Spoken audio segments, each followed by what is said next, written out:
Welcome back to the channel. This is Trendy Storm and you are watching first part of What If Naruto Became Kim Possible's Sweetheart. If you enjoyed this video, please like, share and subscribe to this channel. Not wasting no more time, let's start the story. Kim Possible was looking for her best friend, Naruto Stoppable. As she walked down Middle High's main hall, she paused in front of his locker and glanced around the hallway before noticing the trash can's top abruptly appearing.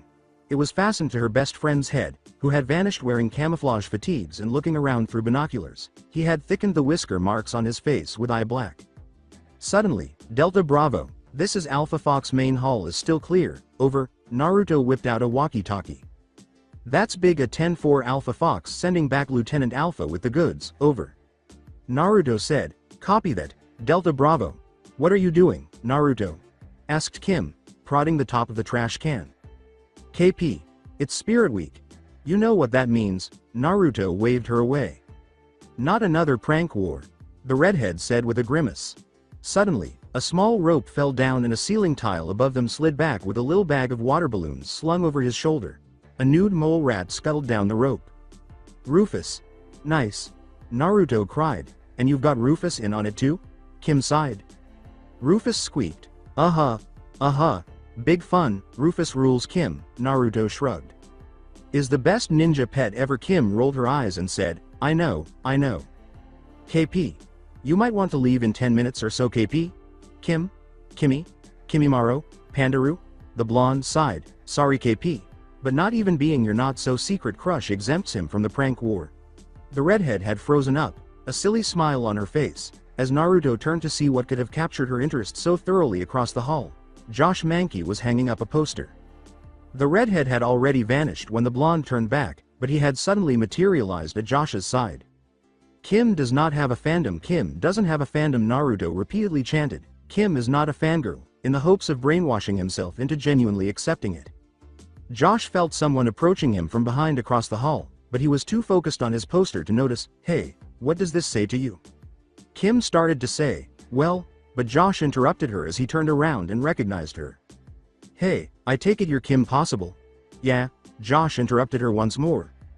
The other day, I saw you on the news. Don't you think you saved that ambassador? Kim hesitantly said, yeah, it was no big. He smirked and said, that was cool, before turning to leave. Thanks, indeed. Then she realized he was gone. It was, goodbye. Weakly, she muttered, then turned and left. The spank me sign was now affixed to his back, but neither saw it. His fangirls are going to have a field day, Naruto thought, laughing. Rufus hopped into his side pocket, and they joined Kim as she passed them. Naruto hurried out of his trash can, now wearing a pair of black cargo shorts and an orange Denver Broncos t-shirt. With Josh, I can't even construct a sentence. Kim moaned, how am I going to invite him to the dance on Friday?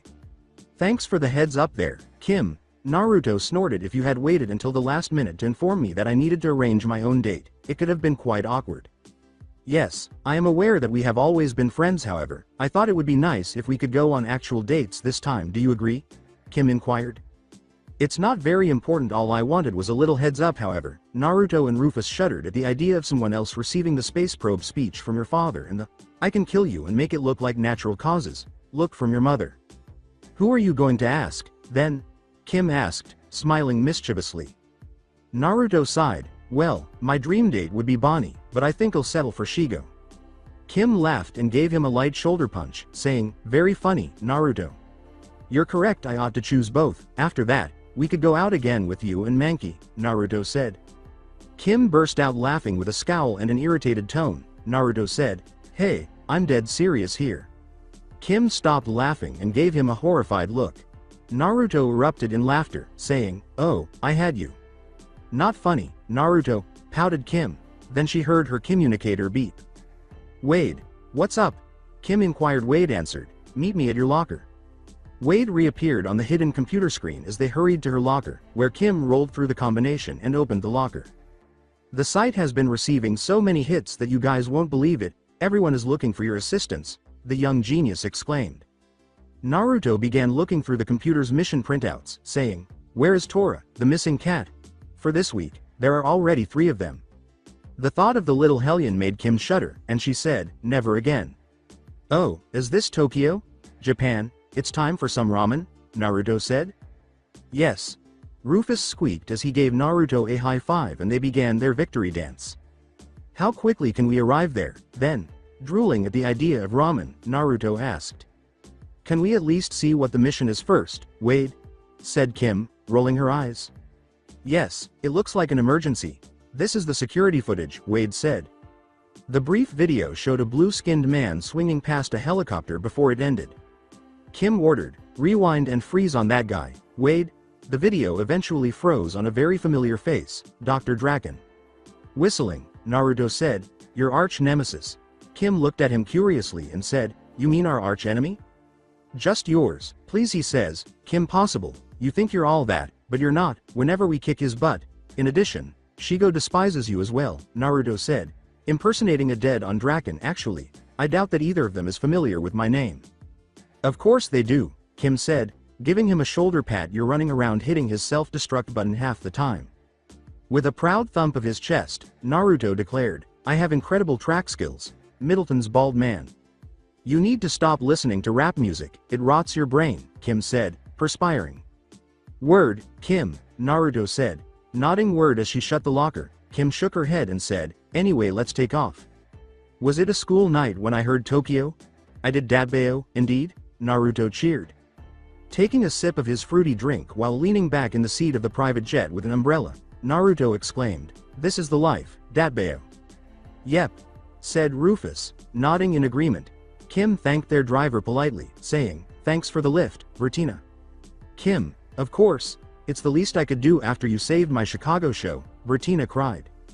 Kim waved away her commendation, saying, that small fire backstage? It wasn't very big. Bertina said, for you, maybe, it must be so awesome not to be afraid of anything. I am not fearless, Kim shrugged. Ain't that the truth? Murmured Naruto. Josh Mankey has her shaking in her boots. Whoa, an amazing tale. Bertina was teased. Naruto. Kim snarled as she gave him a gut thrust. Hey, I just wanted to say, talking to a teenage boy shouldn't be a problem for someone who has been to Shigo a lot during that time of the month, Naruto said. I don't see you chatting it up all the time with cute girls at school, Kim responded. Naruto replied, hey, Bonnie is a hot teenage girl and I talked to her. You despise Bonnie, Naruto, said Kim, raising her hands in exasperation. You actually despise Bonnie more than I do. With a shrug, Naruto said, that is irrelevant, I can still communicate with her. So, things aren't the same, Kim burst out, huffing. What could possibly go wrong? Bertina suggested. Kim, I said you should go for it. Kim slouched in her chair with a pouch and made no reply. Naruto remarked nonchalantly, so Bertina, a lovely lady like yourself must get asked out all the time. Oh, no, Kim grimaced. Bertina moaned. Yeah, it gets really annoying sometimes, don't tell me. No, nothing like that, just need to pick up a date to a school dance this Friday, Naruto said, shaking his head and raising his hands placatingly. I thought one of the world's coolest girls might be able to share some advice on how to avoid being shot down by some high school girls.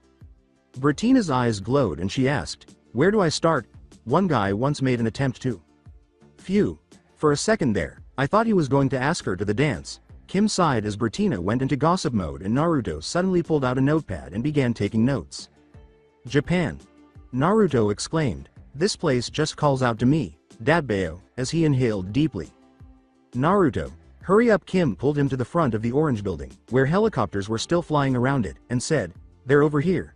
A short, balding man in a black suit and a stunning, tall, dark-haired woman in a red dress were waiting. Team Possible, thank you for coming, the woman said. I'm Kyoko, Nakasumi-san's translator. What's the sitch, then? Kim inquired. They have taken over our entire factory and our workers are trapped inside, told Kyoko. How many? Kim inquired. Kyoko replied, 2. 100? 1,000? Naruto inquired. No, just 2, responded Kyoko. This is the most state-of-the-art, automated factory in the world. Naruto and Kim crept through the shadows around the building's side before battling their way to the rooftop, with Naruto almost losing his shirt in the process. While complaining, Naruto said, damn medium shirts. Kim reprimanded him, I told you to buy the smalls.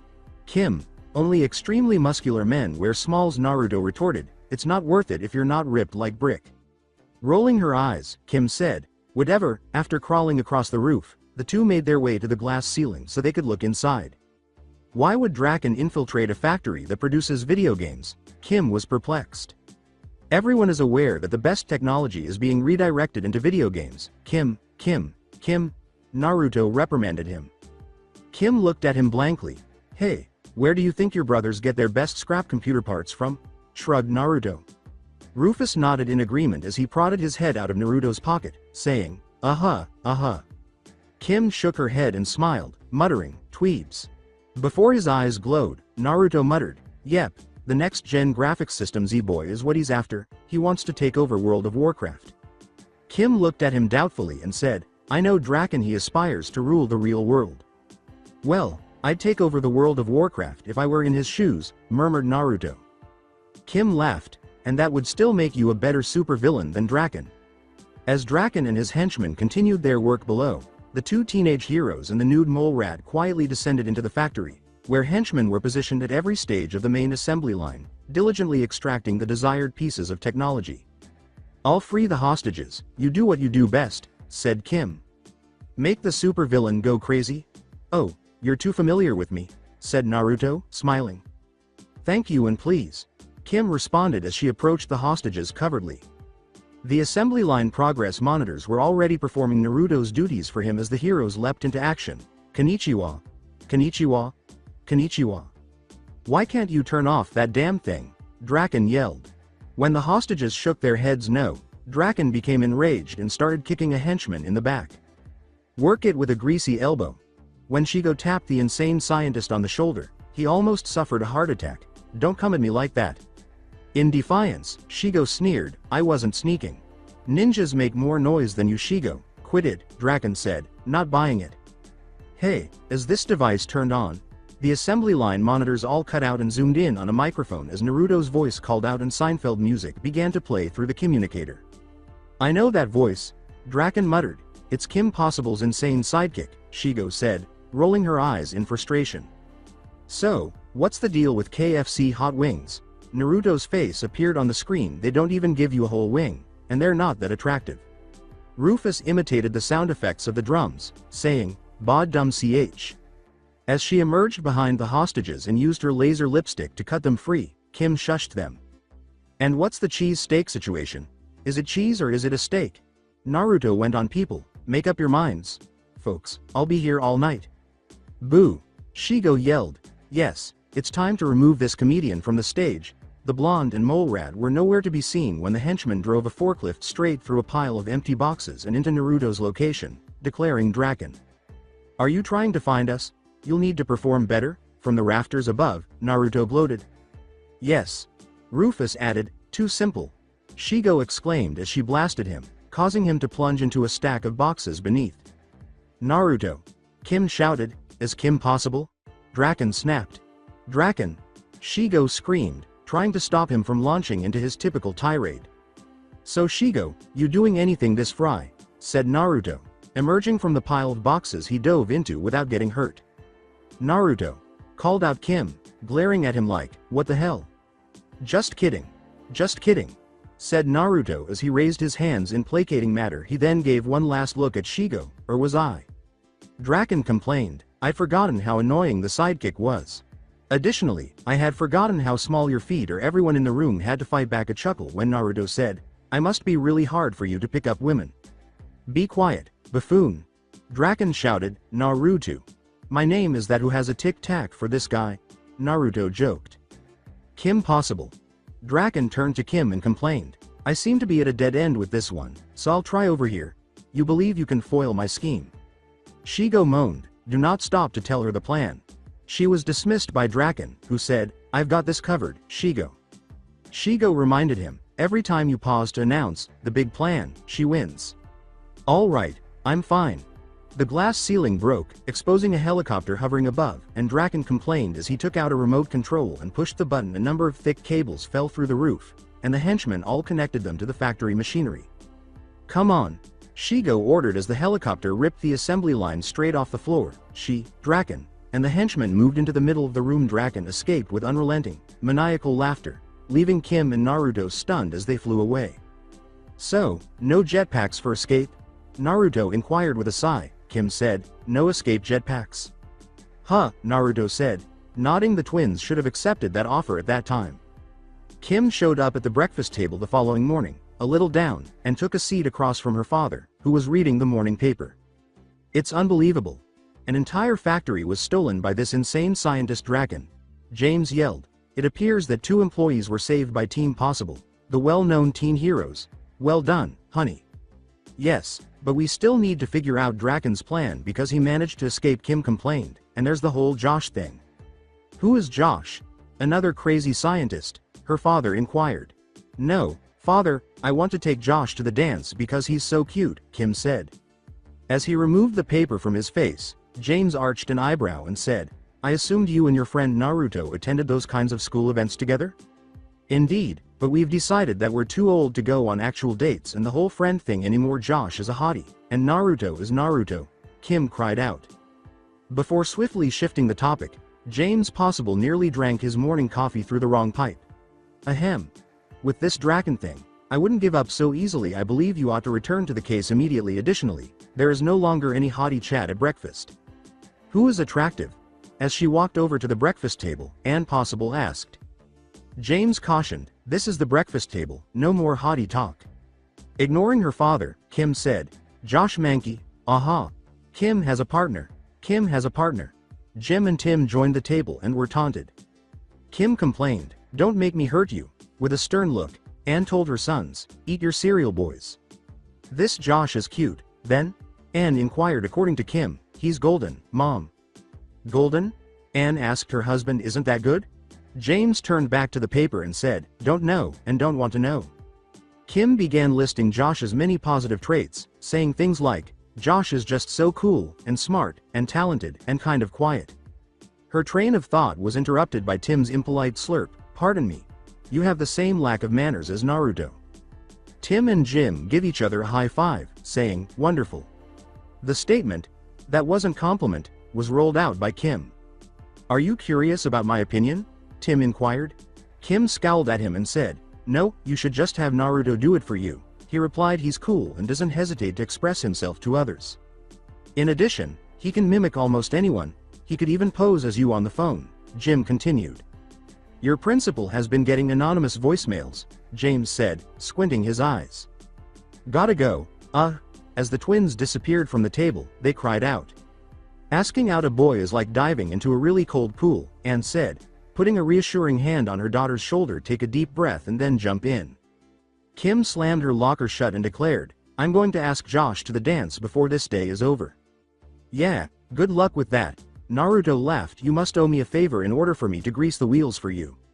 No, I have to do this myself. Kim dismissed the idea of attending the dance with Josh as soon as she considered the value of getting sucked into another of her friend's practical jokes.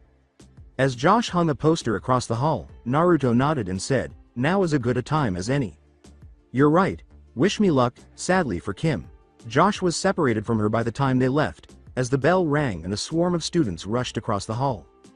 Better luck next time, KP, Naruto said with a laugh and a shake of his head. In addition to the run she had with Bonnie prior to cheer practice, Josh had been in the gym to hang a banner for the dance, but by the time they got around to taking a break, he had already finished and left, causing Kim to sigh in frustration once more. Let's take it from the top. The redhead's sentence was interrupted when the gymnasium door slammed up. Hi, Kim. Can you guess who just beat the best 100-meter record set by his own school by 1/100 of a second? Naruto declared. Some members of Kim's squad stopped to gawk at her best friend, who was wearing nothing but a thin wife-beater undershirt, running shorts, and running shoes, while she shook her head at her friend's interruption. Naruto. You know, he's not as muscular as the football players, but that track physique isn't bad. Just look at those abs. The opportunity to put her second least favorite person down a peg made one brunette cheerleader's eyes light up. Well, it's not Middleton's biggest idiot. Aren't you supposed to be in a remedial course? Bonnie was taunted. Bonnie, I see that your parents still let you out of your cage to go to school every morning, Naruto shot back. I'm surprised that the dead last of the school can actually speak in complete sentences, sneered Bonnie. I don't know how you manage to stay at the top of the food chain, but you will always be the most stupid student in the class. I can't compete with you, Bonnie, Naruto shrugged. The queen is you. That's right, the brunette said arrogantly. You're the queen bit, he went on. Naruto! Kim yelled. What? Shrugged Naruto. It's accurate bit, she's the queen. Naruto! Kim yelled once more. Naruto gave in and said, fine, fine, she's the queen bitch. Kim gave him a back of the head slap. Hey, I didn't say it, Naruto complained. You thought it? Kim glared at him. Naruto moaned, but I thought you hated her too. With a shrug, Kim said, not as much as you. Isn't this some strange code of girls that only girls can use to call another girl that directly? Naruto said. You're learning, you see. I patted him on the top of the head, Kim said. I am not a dog, Naruto said, batting her hand away. Indeed, more akin to a fox. Kim joked. Yes. Wait a minute, the communicator interrupted him. Wade, what's going on? Kim inquired. Exciting news about the Nakasumi theft. Is it possible to stop practice? Wade inquired. Kim answered. Sure, we're on our way. The Teen Hero team had successfully ridden their snowboards down a steep slope in the bitter cold, then advanced through a laser security field before a snowball fell off Naruto's arm and set off the lasers, dropping them into the center of Drakken's lair and encircling them with henchmen armed to the teeth. Oh, hurry up, that's really inexpensive, Naruto moaned. Yes, it's cheap, Rufus concurred. Kim scowled at Naruto, saying, oh no, never have I been caught so quickly. Don't give me that look. You were also covered in snow. Isn't entering the lair what we were originally hoping to achieve? Said Naruto. I just like to watch, guys, don't mind. Shigo exclaimed as she jumped on the slender walkway that hung over the space.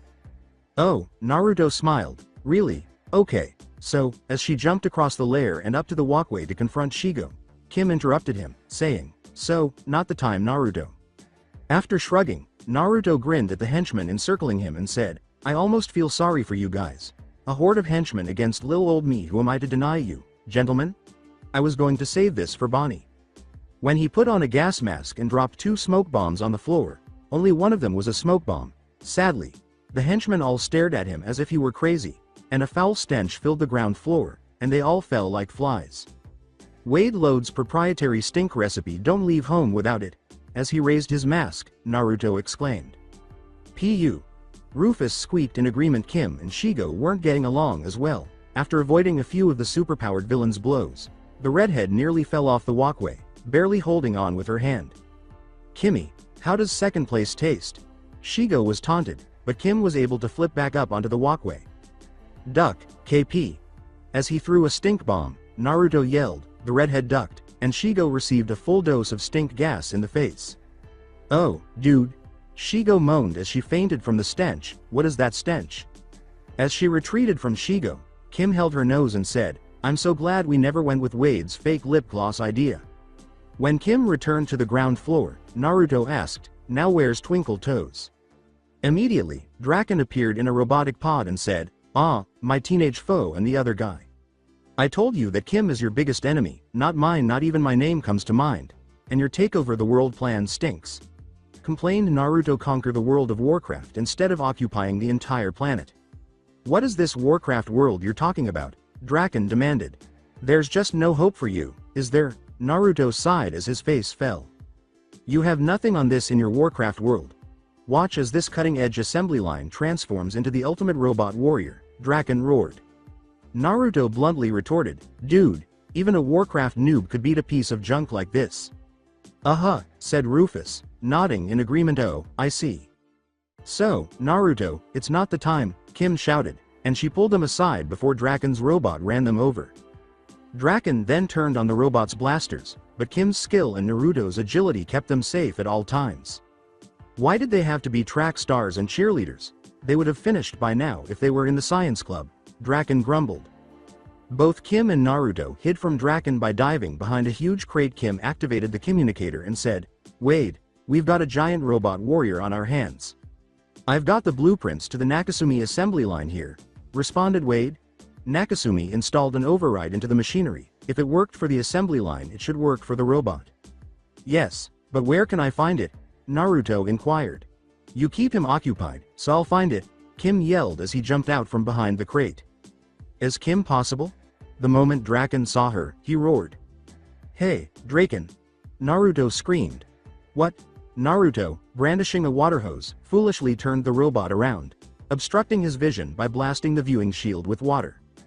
Oh, I neglected to put the wipers on the windshield. Fortunately, Drakken was able to cut off Naruto's water supply as he began firing weapons in random directions. That override is where? As Kim used suction cups to climb the back of the robot, she asked. She swiftly punched the security camera that was visible when a panel in front of her opened up. Stop bothering me. Drakken screamed as he used the robot arms to sweep across the back of the robot, exposing the override console while omitting Kim. Wade, good luck. As she connected the communicator to the console, Kim said. Drakken was distracted by Naruto and Kim while Wade was trying to figure out the Nakasumi password. Naruto kept running back and forth, exploiting Drakken's poor aim, while Kim jumped around the robot's body. Drakken became tired of Naruto's taunts and focused on Kim, pinning her down with all the robot's blasters. Kim possible, you're mine, Drakken said. Hey, blue boy, be aware, Naruto yelled. What? This time, Drakken turned out of instinct and Naruto, with his shield down, delivered a stink bomb directly to his face. Oh. The smell? Drakken screamed. Shigo had recovered and joined Drakken in the robot, but it was too late as Wade deciphered the code and deactivated the robot. Naruto hurried to the unconscious henchman and grabbed a pair of their weapons before returning to the robot. Stabbing each weapon into one of its feet, Kim jumped off the back of the robot, tangled up its legs with her grappling hook as she descended. No. Drakken screamed as the robot began to topple over, and Naruto jumped onto a nearby dolly and began to scoot away. Realizing he was right in its landing spot, Kim tapped a button on the back of her gloves, and her shoes turned into rocket skates, and she sped across the room, giving Naruto the extra push to move out of the way as the robot collapsed behind them, with the forms of Drakken and Shigo barely hanging onto the walkway above. You may recall this as the day you nearly defeated Middleton's fastest man, ha, Naruto yelled. I have the feeling we're forgetting something, Naruto said abruptly as they turned to go. Is Kim possible? You're not all that, even though you believe you are, Drakken yelled. There it is, said Naruto, pumping his fist. Kim said, let's get out of here, unable to contain her laughter any longer. Kim was in the same situation she had been in the previous week when she arrived at school the following day. Oh, Josh is on his way. I have no idea what to do. The redhead fled into the janitor's closet in a panic. Naruto moaned as he approached Josh at his locker and said, Kim, you so are going to owe me for this. Hold on, Naruto, Kim yelled, but he had already left. Hey, Mankey. Naruto greeted him. Naruto, Josh laughed and remarked, I saw what you did to the biology lab the other day, nice work. Naruto grinned and said, yeah, that was pretty good, wait until I hit the chem lab, it's going to be epic. Grinning, Josh said, I bet. I see that you declined every date offer you received for the dance. Josh, what provides? Naruto inquired. I suppose you could say, the right one hasn't asked yet. Josh shrugged. None of those girls really piqued my interest. This tall, red-haired, top cheerleader who just saved the world last night might be of interest to you, Naruto inquired. With a perplexed expression, Josh said, Kim. However, I assumed you guys. Nope, we're just friends, Naruto said, shaking his head. However, I have solid proof that the girl would say, yes, if you asked her to the dance. Really? Josh asked. Yes, sneered Naruto. Really, is that Bertina, please? Josh spun around and asked, where? He found a stunned Kim in Naruto's place when he turned around again. I'm going to murder Naruto, Kim thought, confused. Josh glanced around. Kim? What became of Naruto? With a nervous shrug, Kim said, I'm not sure. You have a strange friend there. Strange, but cool, said Josh. Shrugging, Kim said, tell me about it. Josh thought, well, here goes nothing. So, I was wondering about the dance this Friday. Kim was ecstatic on the inside, saying, Naruto, you rocked, while maintaining her composure on the outside. As he spied on Kim and Josh from the ceiling, Naruto said, see, I told you my diabolical pranking mind could be put to good uses. Yes, but what will you do for the dance now? Over the communicator, Wade was asked. Funny thing, once Bonnie essentially outed Kim for liking Josh, that put the Naruto on the open market.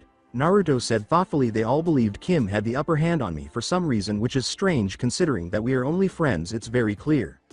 So, who are you going to the dance with? Wade asked, shaking his head in ignorance. Well, Miss Emilia will be joining the Naruto, but I never had the chance to ask Shigo. Emilia? Wade asked, his eyes almost bulging out of his sockets. Naruto fires and scores. Naruto added, yeah, I'm pretty awesome. She should probably lay off the Shigo jokes, if Shigo actually caught wind of you, advised Wade. Who said I was joking about Shigo? Naruto asked, raising an eyebrow at him. I would definitely go there if Kim wouldn't kill me for it. Wade fell silent in shock. No, haha, Naruto chuckled. You are the prank king, I should have known, said Wade, shaking his head. Or would I? His fellow blonde's bus was scheduled to arrive in a few hours, so he had to ask Kim's father for help with his homework because Kim was going to a cheerleading competition for the weekend, and they hadn't even been able to get past the second problem of the assignment. High school algebra was currently the bane of one Naruto stoppable. His own parents had left for his grandparents' house due to a family emergency, leaving a note stating that his cousin Ron would also be joining him for the weekend, as his aunt and uncle would also be at his grandparents' house. With a blank expression, Naruto said to Dr. James Possible, "Okay, I'm totally lost here, Doc." "Alright, let's try this again from the beginning," James sighed. Just then, Jim and Tim appeared in the Possible kitchen in search of a snack. Curious, Jim grabbed a bag of chips and went to the kitchen table to peek at Naruto's paper. "Naruto, you're approaching this completely incorrectly," Jim said. "Do you recall when you remodeled and freshened up the gym? Consider this X variable to be your supply of spray paint. Using examples of stink bombs, spray paint cans, ceiling tiles, and air ducts." James could only watch in disbelief as his two young sons proceeded to teach the blonde the finer points of algebra. Eventually, Naruto's light bulb came on.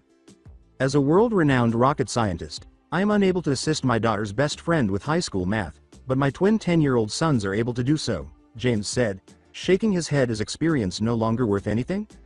You shouldn't worry too much, honey. Some people's brains are just wired differently," Anne replied. "How about this additional variable over here?" Naruto inquired. In an attempt to come up with an explanation, Tim scratched his chin and said, Think of it like a bonus cup of ramen." James looked at his wife Riley. "Okay," said Anne with a shrug, "make that very differently." An incoming call was indicated by the sudden beep of Naruto's watch. "Hey," Naruto replied. "Hey, hello, hello. Riran, what's going on?" Ron Stoppable's voice rang. "Hey Raj," Naruto answered. "What's going on, Ron Stoppable? Is that a coolie high marathon I'm feeling coming up soon?" "This will be followed by Sanford and Son's Bon Diggity Ness," Ron answered. "Did he just say Sanford and Son?" James asked, his eyes brightening. Ron and Naruto hummed, "Ba ba bwa da." Jim and Tim said, "Ba ba bwa da dow." James added, "Ba ba bwa da." They all went crazy with it in the sink now, saying, "Ba ba bwa da, bwa da dow, ba ba bwa." The sound of Anne hitting a spoon against a big pot interrupted them. "Those boys won't be there if not," Anne threatened. "We'll be eating liver and onions for supper." Dejectedly, they all sighed. "Yes, ma'am. Yes, Naruto? I believe I misread the bus schedule. At the moment, I'm totally lost," Ron said. "I'll come get you." "No worries." Naruto put Ron on hold and called Wade, saying, "Just stay where you are." Naruto said, "Wade, I need a ride." "To where?" Wade answered. Naruto responded, "The GPS location of the cell phone number 705-555-9702. "I'm on it," Wade answered. James said, "I could give you a ride to pick up your cousin Ronald." "No need, Dr. P," said Naruto. "I plan on cashing in as many ride favors as I can before Kim and I get our licenses next year." As he flew through the skies in a jetpack, out of control and traveling at unidentified speeds, Naruto complained, "I really should have taken up Dr. P on his offer. Little help here." Speaking into his headset, he said. Wade answered, "Rerouting remaining power. There is a design flaw, so it's not good," Jim shouted abruptly. "What's wrong?" Wade inquired. "The oscillation control was blown because we used industrial-grade fuel and the temperature burned too hot," Jim shouted. "If you haven't noticed, in spite of all this geek jargon, the jetpack is still on fire." "Dadbayo," Naruto screamed. "Get out," Wade, Tim, and Jim yelled. "There isn't a eject button visible," Naruto screamed. "Your left hand's red button," Wade cried out as he pressed the button and was propelled from the jetpack. Naruto mumbled, "Oh." As he pulled on his parachute, Naruto complained, "This is the last time I ever test pilot for you guys, and when I said call in a favor, Wade, I meant for a real ride." "Well, a new Konnichiwa ramen just opened up across the street from Bueno Nacho," started Wade. Tim added, All you can eat, yum yum. As he emerged from Tim's pocket, Rufus added. What do you think, Rufus? As he fell toward the ground, Naruto muttered. Despite the near-death experience, Naruto found that the jetpack did get him pretty close to where he needed to go after disengaging from his parachute, which had been left hung up in a tree a few miles back after heading to the main road. A quick stroll brought him to the scene of Ron Stoppable running around like a chicken with its head chopped off. We've arrived. We've arrived. His fellow mole rat companion shook his head from his position on the ground as Ron ran in a circle along the roadside. Waving, Naruto said, Hey number 1, what about cheese? The mole rat squeaked. Shaking his head, Naruto said, Sorry, buddy. With a disappointed sigh, he said, Now is not the time to worry about cheese, Rufus. We are close to the epicenter of evil. Ron screamed, still in a panic. With a blank expression, Naruto said, Wah. I've never had a worse nightmare. At Camp Waniweep, stranded. Ron yelled. Want to cry? That sounds familiar, Naruto thought. He heard the squeaks of Ron's Rufus, pointing to a sign that said, Camp Waniweep 5 miles on the side of the road.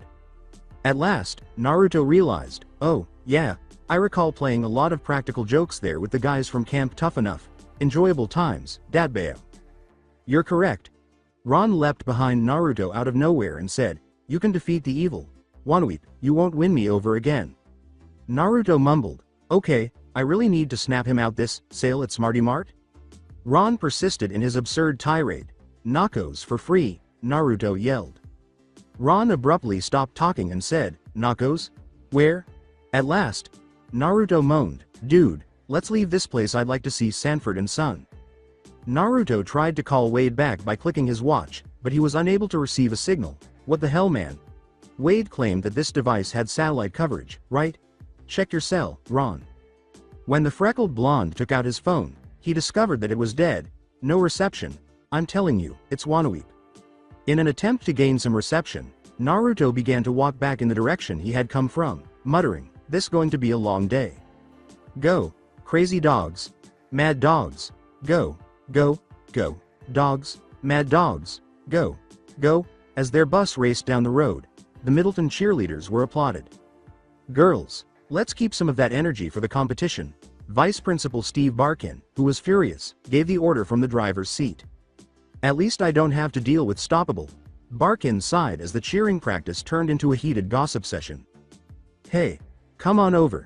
Hey, assist us, not too far away. Barkin heard someone shouting and waving beside the road, and as he slowed down, he saw the all-too-familiar blonde menace. Hey, that's Mr. Barkin and the cheerleaders, I believe, Naruto screamed. Ron salivated. Cheerleaders. You say you love us all equally, but I'm on to you, big guy, Barkin said, stopping the bus and taking a deep breath before turning to face the sky. Yes, I am. Hey, Mr. B. Can someone give us a ride? As the bus door opened, Naruto asked. Stoppable. The vice principal said, squinting at him. Why are you in the middle of nowhere like this? Trust me on this, Mr. Barkin. You don't want to know, said Naruto, shaking his head. With a sigh, the man with dark hair said, Get in. Ron followed Naruto on board and he said, Come on cuz. Mr. Barkin thought, Cousin? 2 stoppables. What did I do to deserve this? This one is yours to discard. Mr. Barkin, we also don't want him or his strange friend, Bonnie said. It appears that Kim hasn't decided to melt you yet, Bonnie before slapping Ron across the back of the head. Naruto shot back, Congratulations, stop drooling. Ron? That one is malevolent. Naruto cuffed Ron across the back of the head once more when he began to nod off while staring at Kim. Ron, stop staring at her too. Naruto said that person knows 16 different kung fu styles.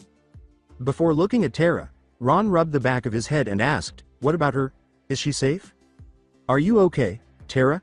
Kim inquired. No, not really, Terra laughed. Booyah. Taking a seat behind her, Ron pumped his fist and exclaimed. What are you doing in this place? As Naruto took a seat behind her, a curious Kim asked. I got sucked into yet another crazy adventure, Naruto retorted. You know, normal Saturday.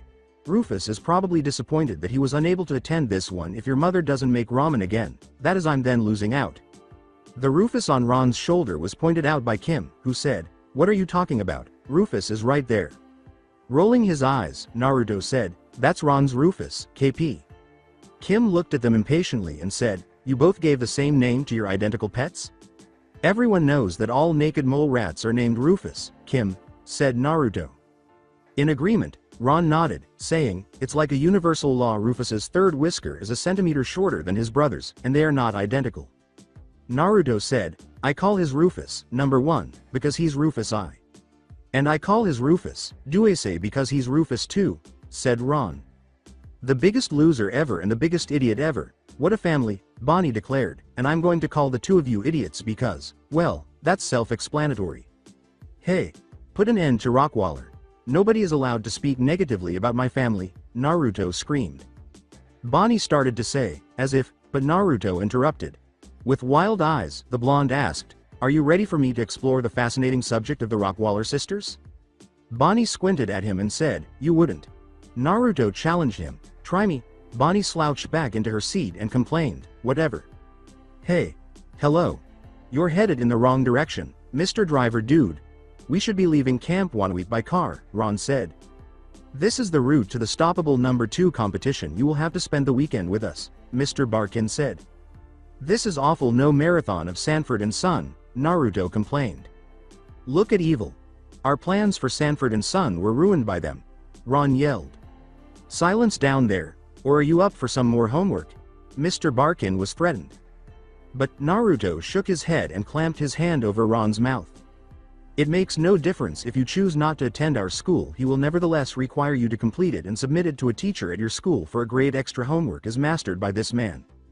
Kim looked out the window and sighed, this is going to be a long ride.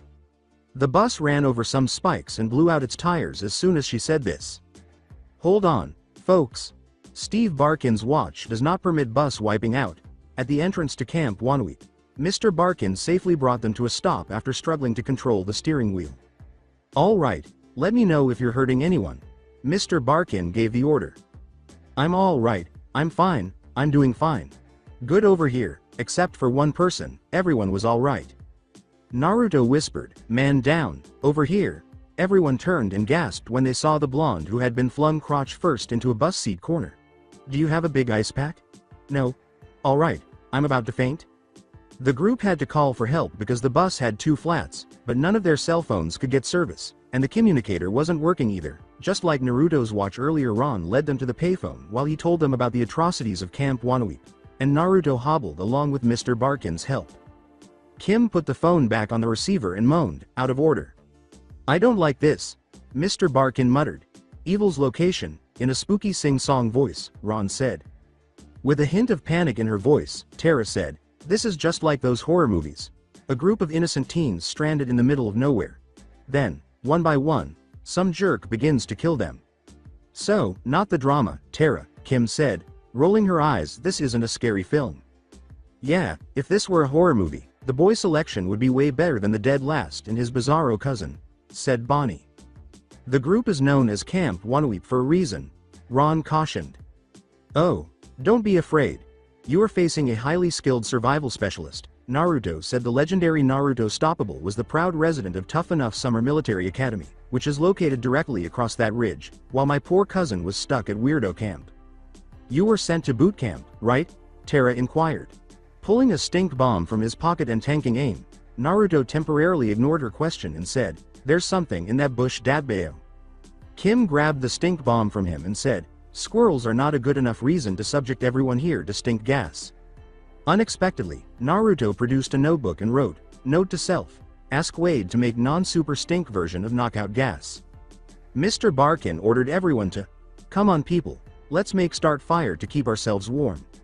So, what sent you to boot camp? After everyone had gathered around the fire, Tara asked. Yes, do you recall the summer following 5th grade? Following that incident of pranking? Naruto answered. Bonnie sneered, penalty for boot camp, as if it accomplished anything. Kim gave him a fierce look and said, I have to agree with her on that one. You're forgetting one important thing. Naruto smiled. I learned how to avoid getting caught that summer. The fastest man in Middleton legend and the prank master from hell were born thanks to military tactics and my cunning mind. Why, in your opinion, does Mr. Barkin always put me in detention for such small transgressions? It's true, Mr. Barkin said with a nod of agreement. I know it's him, but I'll never be able to prove it. I therefore take a tough stance on the minor issues in order to maintain system balance. In any case, Ron's mother stopped answering his calls for her to take him out of camp. Naruto continued where he had left off. He eventually began contacting his extended family as a result. The only person who listened with empathy was my mother. Thus, I launched a massive prank attack on Camp Waniweep with the guys from my camp. Ron was taken as a prisoner of war so he could spend some time with us. We attached this one particularly naughty child to the back of a motorboat and allowed the children at the telecommunications camp to operate it remotely for days, and we blamed the children at Clown Camp for everything. Indeed, it will go down in history. Mr. Barkin muttered, I'm glad he's on my side for once. Kim, fed up with camp tales, replied, yeah, I'm going to go look for some more firewood. Buddy system users, suggested Ron as he got up to follow. Mr. Barkin declared, I'll go with her. The others stayed by the campfire and listened to Naruto and Ron's stories. So you've been a loser for a very long time? Buni questioned Ron. No, longer than you've been a bit, snorted Naruto. Naruto. From the woods, Kim yelled. Oh, hurry up. How on earth could she have heard me from so far away? Naruto complained. You're the loudest person ever, that's why, Kim yelled. Oh, indeed. It seems like you have the reddest hair ever. Alternatively, Mrs. P's hair is equally red. You have the second reddest hair in the world. Naruto screamed. Bonnie burst out laughing, saying, you idiot, that's not even an insult. Naruto gave up on this one and resorted to imitating his dead Drakken, saying, Kim possible. You're not all that, even though you believe you are. Does anyone know Mr. Barkin's whereabouts? When Kim returned to the campfire later, she asked. Kim, of course. You had him with you, an irritated Bonnie answered. Not anymore, said Kim, shaking her head before he vanished. There were strange noises, a tremor in the bushes, and more strange noises. What? Tara cried out in fear after noticing that two of their friends were gone. Kim asked, where are Marcella and Liz? Tara answered, they went to the little girl's cabin. Or did they? Place of evil, I told you all something's out there, Ron said in a spooky voice. Or perhaps they had to use the restroom like Mr. Barkin, Naruto said, giving his cousin a slap across the back of the head. Folks, we're in the woods. From the outhouses came a pair of shrieks as the two ran to the outhouses. Kim shot back, so much for that theory. Kim entered the female outhouse, but the girls were not there. You see, I told you evil's location. Rufus leapt out of Ron's pocket and began squeaking and pointing at an odd impression on the ground as he caught up to the two, huffing a panting Ron. Nice discovery. First, funky footprint, Naruto said. Not a human footprint, you see, Ron cried out. Or a strange person wearing a suit. Clown camp is not far away, Naruto retorted. Why would clowns kidnap two cheerleaders? Ron sneered. Given his puzzled expression, Naruto said, because they're clowns, and they probably have an even harder time getting a date than you. Thus, the Ron man isn't the lowest ranking individual? Ron looked hopeful as he asked his cousin. I said probably, I can't be absolutely sure about these things. Naruto grunted in a noncommittal manner. To be sure, I should probably have Wade investigate. Naruto, it's not the time. This place is actually beginning to worry me, Kim said. She is correct, Ron said. We need a place of sanctuary, and cabin 13 is the only place to go. Now that they were back together in the cabin, the group was once more tortured by Ron Stoppable's camp stories. Yes, in this very cabin, I managed to survive every evil Camp Waniweep could throw at me, said Ron. Yeah, said Naruto, rolling his eyes, after we connected you into the network of secret camp tunnels. This will be our base of operations, Ron said, ignoring him. With her hand up, Tara said, Ron, I'm hungry. Don't worry, simply raise this floorboard and voila, the most awesome cousin ever provided the secret stash of snacks, declared Ron. The praise was waved off by Naruto, who said, oh, you. Ron handed Tara a snack bag and remarked, I never ate Waniweep food again that summer after D-Day. Tara said, cool, Bonnie and Kim both coughed. Ew. Those snacks are far too old, Tara, Bonnie declared. Try ancient, Kim added. But, Ron said, looking at them bewildered, there are enough preservatives in these pop-pop pork wafers to make them last for decades. As much as it pains me to do this, Naruto sighed. When Naruto pressed a button on his watch, a box the size of his hand appeared, containing a bottle of hot water and an instant ramen cup. He gave Tara the patented emergency instant ramen supply. from Wade load focused on consuming enough ramen to sustain me, or 5 adolescent girls in this instance. He gave up his own secret ramen stash. Wow, Kim thought, but what are you going to do for food? Those snacks must be awful. Snatching up the bag of pork wafers, Naruto opened them up, saying, "They don't call me Iron Stomach Stoppable for nothing." With a blank expression, Kim said, "No one calls you that." Naruto chomped down on a wafer and said, "I know, I was just trying to psyche myself up." The blonde moaned as he swallowed it. "Oh, so stale." Ron grabbed a wafer and bit it down, saying, "They couldn't be that bad. Yes, they are enough preservatives to last 10 years my foot. This is really sweet. There is no one to drive us to the competition since our squad has lost 2 members, Bonnie grumbled. "Way to have your priorities in order," sneered Naruto. "He's right," said one of the cheerleaders, grabbing Bonnie by the shoulders. "How will anyone make it through the night? Something is out there." All right, you're right," Bonnie said, albeit briefly. "Do you think it can drive?" "Please just relax, everyone, I'll take care of this," Kim, taking command of the situation, declared. "Sorry KP, but this is one of those rare times where you don't get to call the shots," Naruto said, placing a hand on her shoulder. "Oh, and why is that?" Kim glared at him.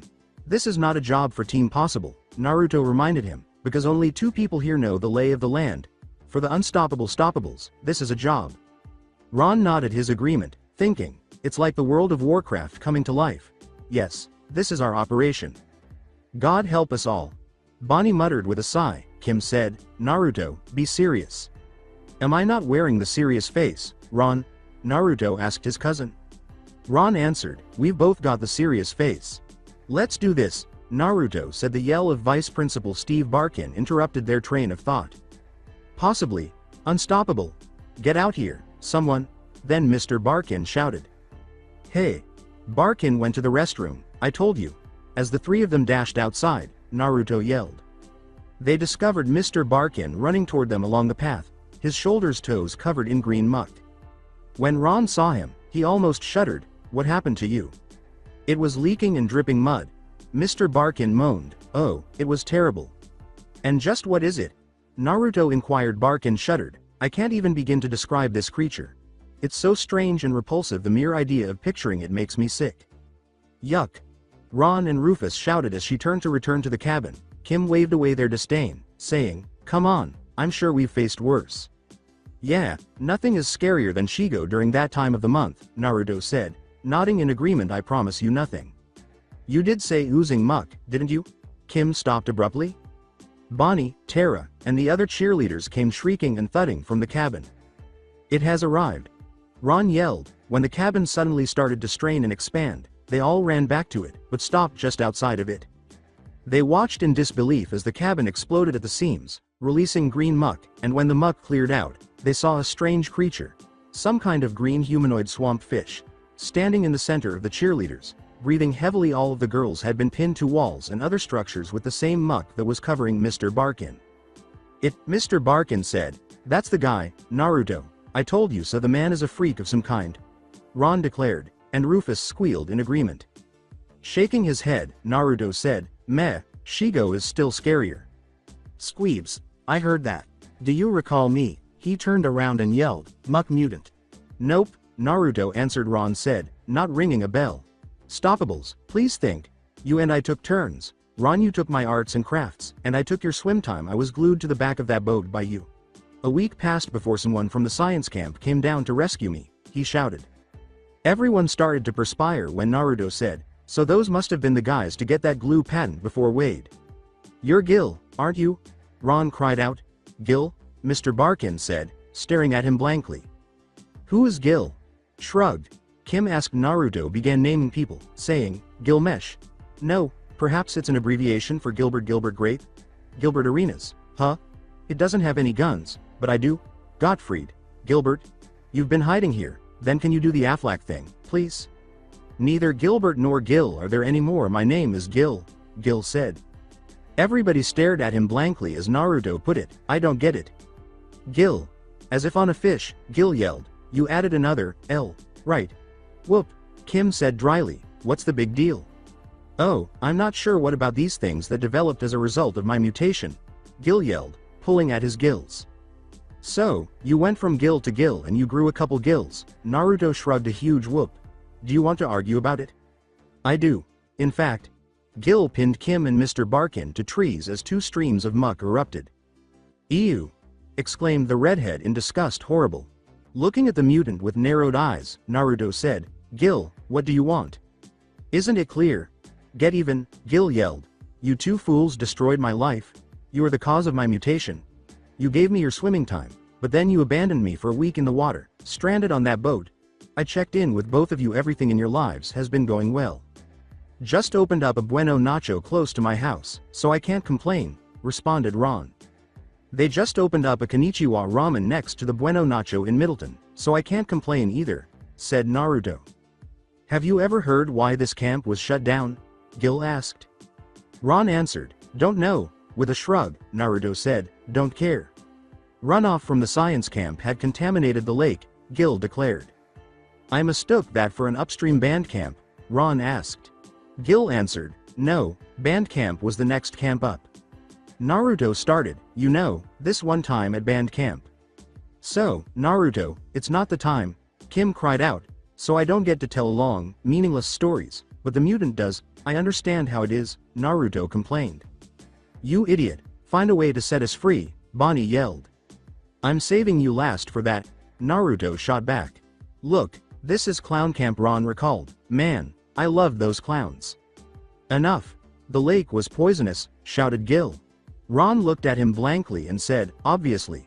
Snorting, Naruto said, even I knew that lake was toxic. And he's a fool. Bonnie added, oh, that is really inappropriate.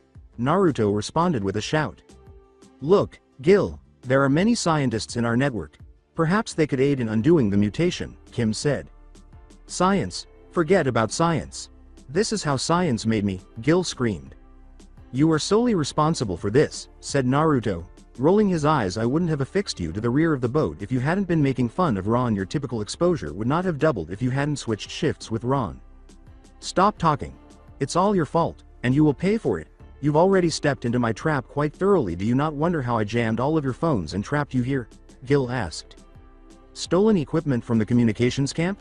Kim answered. To which Mr. Barkin replied, yeah, that was obvious. You blew out the bus and caused everything else that has gone wrong, Kim said. Yeah, it was all part of my plan, replied Gil with a cackle of evil delight. My strategy for exacting revenge on the Stoppables. Did I mention that you will become a mutant like me if you come into contact with this muck? No, you did not, Kim snarled. This is really unjust. Mutant cheerleaders won't likely be allowed to compete, Bonnie grumbled.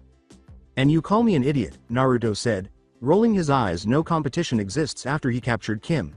His original plan was to entice me here. Ron was able to move things along more quickly after I came to get him after he got lost on the wrong bus out here.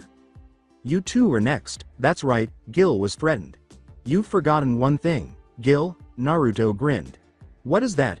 Gil inquired. The fastest man in Middleton is your opponent, Naruto yelled as he bounded out of the cabin. Return here, Gil roared as he followed him. Don't tell me that your stupid partner is fleeing, Bonnie screamed. Kim shot back, no, he's diverting Jill's focus from us. Ron, is there anything here that can set us free? Anyway, what the devil is removing the toxic muck? Ron shrugged his shoulders and began to look around. Good point, Kim said with a disappointed sigh. Jill's communications jamming device must be taken down after you guys stop him. Gil, stop. Ron muttered, but how? As he considered that, he realized that Naruto's crazy pursuit had ended exactly where it began, with the blonde taunting Gil as he ducked under the mutant's toxic muck sprays. I missed you. This way, that's not good enough for you. Naruto. Get out of the tunnel. Ron yelled. Smell the swamp thing later, as he dropped a smoke bomb, Naruto said. Cowards, stop running. Between coughing fits, Gil yelled. Once the smoke cleared, Ron and Naruto were nowhere to be seen. They are abandoning us, Bonnie grumbled. Ditchers who are jealous, Terra added. Naruto doesn't abandon, you can rely on his plan, Kim said. Later, while Ron was busy putting something together and Rufus was working on restoring the old motorboat to its former glory, Naruto emerged from the secret tunnel entrance in the shack by the lake. Naruto said, nice work there, number one. After giving a grateful nod, Rufus returned to his work. Discover anything helpful? Naruto questioned Ron. Ron said, some arts and crafts supplies. It seems like all that practice making wallets and lanyards is going to be useful soon. I'm turning this into a net. You know, a net for the fish freak? Naruto threw a can of powder to Ron and said, sprinkle some of this on there after you're done with the net. All right, have you discovered anything at your previous camp? Ron inquired. Naruto laughed. I found something interesting on the way there, then some pranking inspiration came and I headed over to clown camp. Ron moaned, not another one of your crazy schemes. Have a little faith, cousin, Naruto said with a laugh. Here is the strategy now. We have sat here for ages, Bonnie moaned, they're not returning. Gil mockingly said, yep, they ditched you. Alright, Naruto would never abandon us, obviously, he has some sort of super secret plan in the works involving a motorboat, Kim said, pausing as they heard a motorboat speed by. Bonnie said, face it possible, they ditched us. They have the audacity to go out on my lake in a motorboat and make fun of me, Gil roared as he charged into the lake and plunged in. Mr. Barkin began to experience breathing difficulties as gills began to form on his neck. It's beginning to look suspicious over here, he shouted. Gil eyed Ron to be in the boat as he swam across the lake trout style, then dove deep under the water. Ron looking around for the mutant foe as he sped across the lake until the boat slowly came to a stop as its gas ran out. Ron, you have a lot of gas, don't be concerned. Ron mimicked Naruto and said, thank you very much, cousin. I believe I told you to slap me the next time I was going to fall victim to one of Naruto's wild schemes, Rufus. All Rufus could do was shrug. Gil jumped out of the water and clung to the boat's other side, taunting him, hey Squeeb, it's free swim. Ron shook his head and peered over the side of the boat, saying, there's absolutely no way I'm getting into that freaky water. Gil climbed into the boat and was threatened, you act as if you have a choice in the matter. Gil, do you know what? Be aware. As Ron abruptly stomped onto a boat plank and launched Gil skyward, he yelled, okay. Datbayo.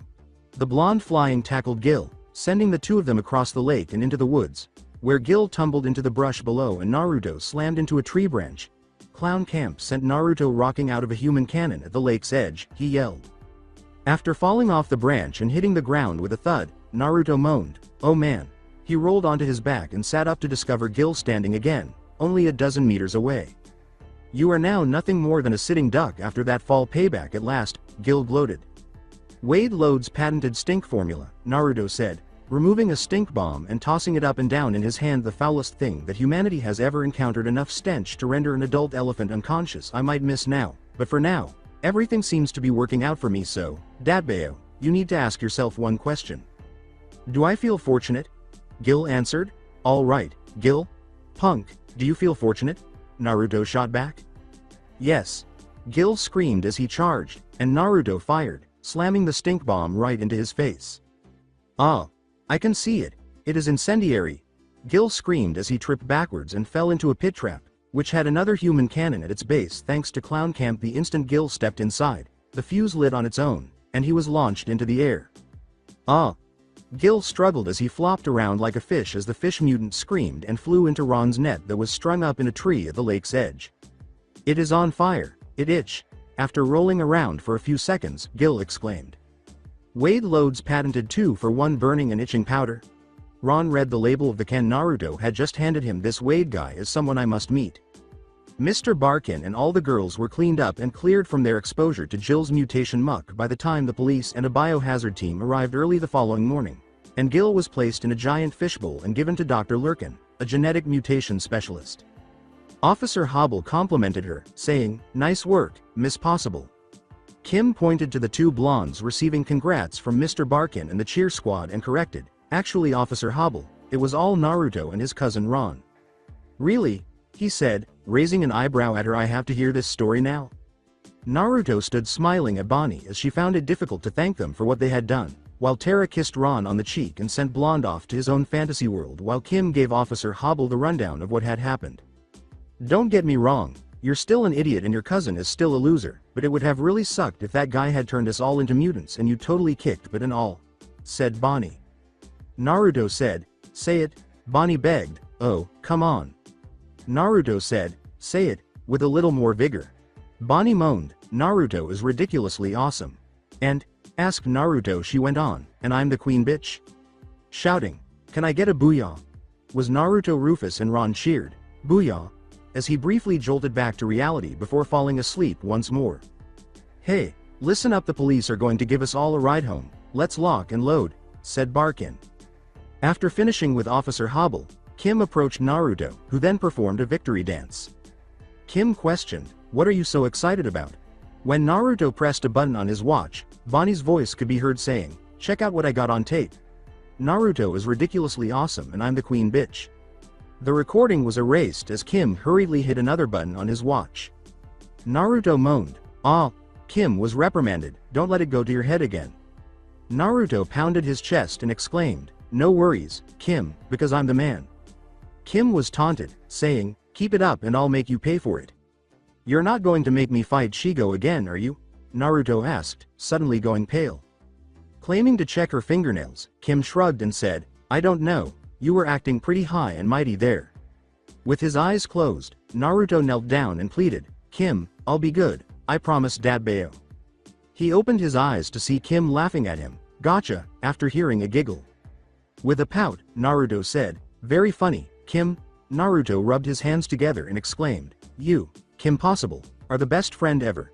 I mean, not even my mom lets me have ramen for breakfast." Kim smiled and said, "No big, Naruto, besides you've been on a hot streak lately with our missions, I figured this reward was just as good as any." After declaring, "It's not just as good as any, KP, it's the best ever," Naruto began to eat. In agreement, Rufus squeaked, "Uh-huh, uh-huh," and got ready to literally dive into his own bowl. Kim turned away from the repulsive image of Naruto Uzumaki devouring ramen noodles, and she winced. Rufus jumps in the bowl and is in some ways a cleaner eater, Kim thought. Kim's attention was drawn back to her friend by the characteristic long, drawn-out slurp of the bowl's end. "UUURRRPPP," both the mole rat and his friend belched. Kim said dryly, "Watching you actually eat it is more disgusting than even that." Naruto said, "I'm feeling kind of sleepy," as his eyelids suddenly became heavy. Before Naruto's head fell to the table, the blonde sound asleep, Rufus was able to push the bowl out of the way. "Too easy," Kim mumbled. "Francois, you're up." The dark-haired French stylist called out, "Oh, merci. This is no hair emergency, Kim Possible, this is a hair catastrophe." As he saw Naruto, "I need my tools." Naruto yawned and asked, "What happened?" "Last thing I remember was sitting down to a big bowl of ramen." Two crucial facts came to the blonde's attention as he returned to the land of living. The first was that he was strapped into a chair, and the second was that a pair of scissors was being used to cut his hair. He yelled, "Kim?" "Yes?"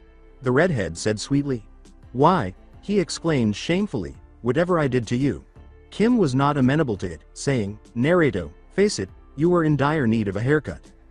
"However, my power comes from my hair." Naruto shot her a betrayed look, "Delilah." Rolling her eyes, Kim said, "So not the drama, Samson." "Kim, you don't interfere with nature's order. There will be negative outcomes," Naruto cautioned. Kim brushed off his worries, saying, "You'll thank me later." "Kim, why is Naruto tied to a chair and getting a haircut in the middle of our kitchen?" Anne Possible asked as she entered the room to retrieve her keys. "You mean he desperately needs one?" Kim answered as though it were clear. "Oh, I don't know, I always thought that natural look gave him an exotic quality," Anne said thoughtfully. "Mom, believe me on this one, even if he doesn't, I know what's best for Naruto," Kim retorted. "How would you describe your regular barber? Are you blind or visually impaired?" Francois inquired. Naruto complained, "He can see just fine, Dadbayo." The amount of snipping made Anne wince. "Isn't he taking off quite a bit?" Kim dismissed her worry, saying, "Mom, he'll thank me later, it's not that big." Finally setting down his scissors, Francois said, "A dollop of lagoop for the finishing touch. The sea urchin is said to hold the key." Naruto complained, "The lagoop is melting my brain." "Whoa." When Anne and Kim saw him, they muttered. Naruto could only scowl when Francois placed the mirror in front of his face. "Oh, man. I look like some emo pretty boy now. You see, many thanks, Kim. I feel the need to sit around and mope all day now." The only part of his tirade that Kim heard was, "Told you he'd thank me." During their morning break, Kim was walking through the hallways when she suddenly saw her best friend. "Whoa. What has transpired since our departure?" Kim exclaimed as she examined her best friend from head to toe, finding him dressed entirely in black, including a cloth mask that extended from just below his eyes to below his neck. The blonde was known for wearing bright colors like orange and red with a dash of blue. Kim, you made me into a handsome boy. What will happen to my street cred? Do you know? Despite being in the middle of the food chain, my street cred ranks in the top 5. As he slammed his locker door shut, Naruto grunted, at least with the mask, no one will recognize me, and my representative is safe. Now if you'll excuse me, I need to go brood while squashing the sudden urge to cut myself. You're not getting away that easily, Kim said, flashing that all too familiar grin that usually adorned Naruto's face as he froze. KP, don't you dare, Naruto cautioned to get everyone's attention. Kim whistled. Hey everyone, come see Naruto's new hairstyle. Kim grinned because it seemed like everyone was swarming into the school hall right now to check out Naruto's new appearance, even though the men weren't the biggest fans. Sellout, he's so going to get it, what a prick. The women thought differently. Observe his hair. The mask and hair. Looks like Naruto is the new Black. Naruto tried to move through the crowd, but Emilia and a group of older girls blocked his way. I need to get out of here before this gets any worse, he thought. Do I recognize you? She smiled slyly as she asked. Naruto smirked to himself, thinking, maybe this pretty boy thing ain't so bad after all. Looks like the Naruto just hit the jackpot. Unstoppable. Perhaps you've heard of some of my exploits, Naruto said, taking her hand and kissing the back of it, causing her and her friends to giggle. Naruto stoppable. Tell me about them on my way to English, she said, putting her arm around his.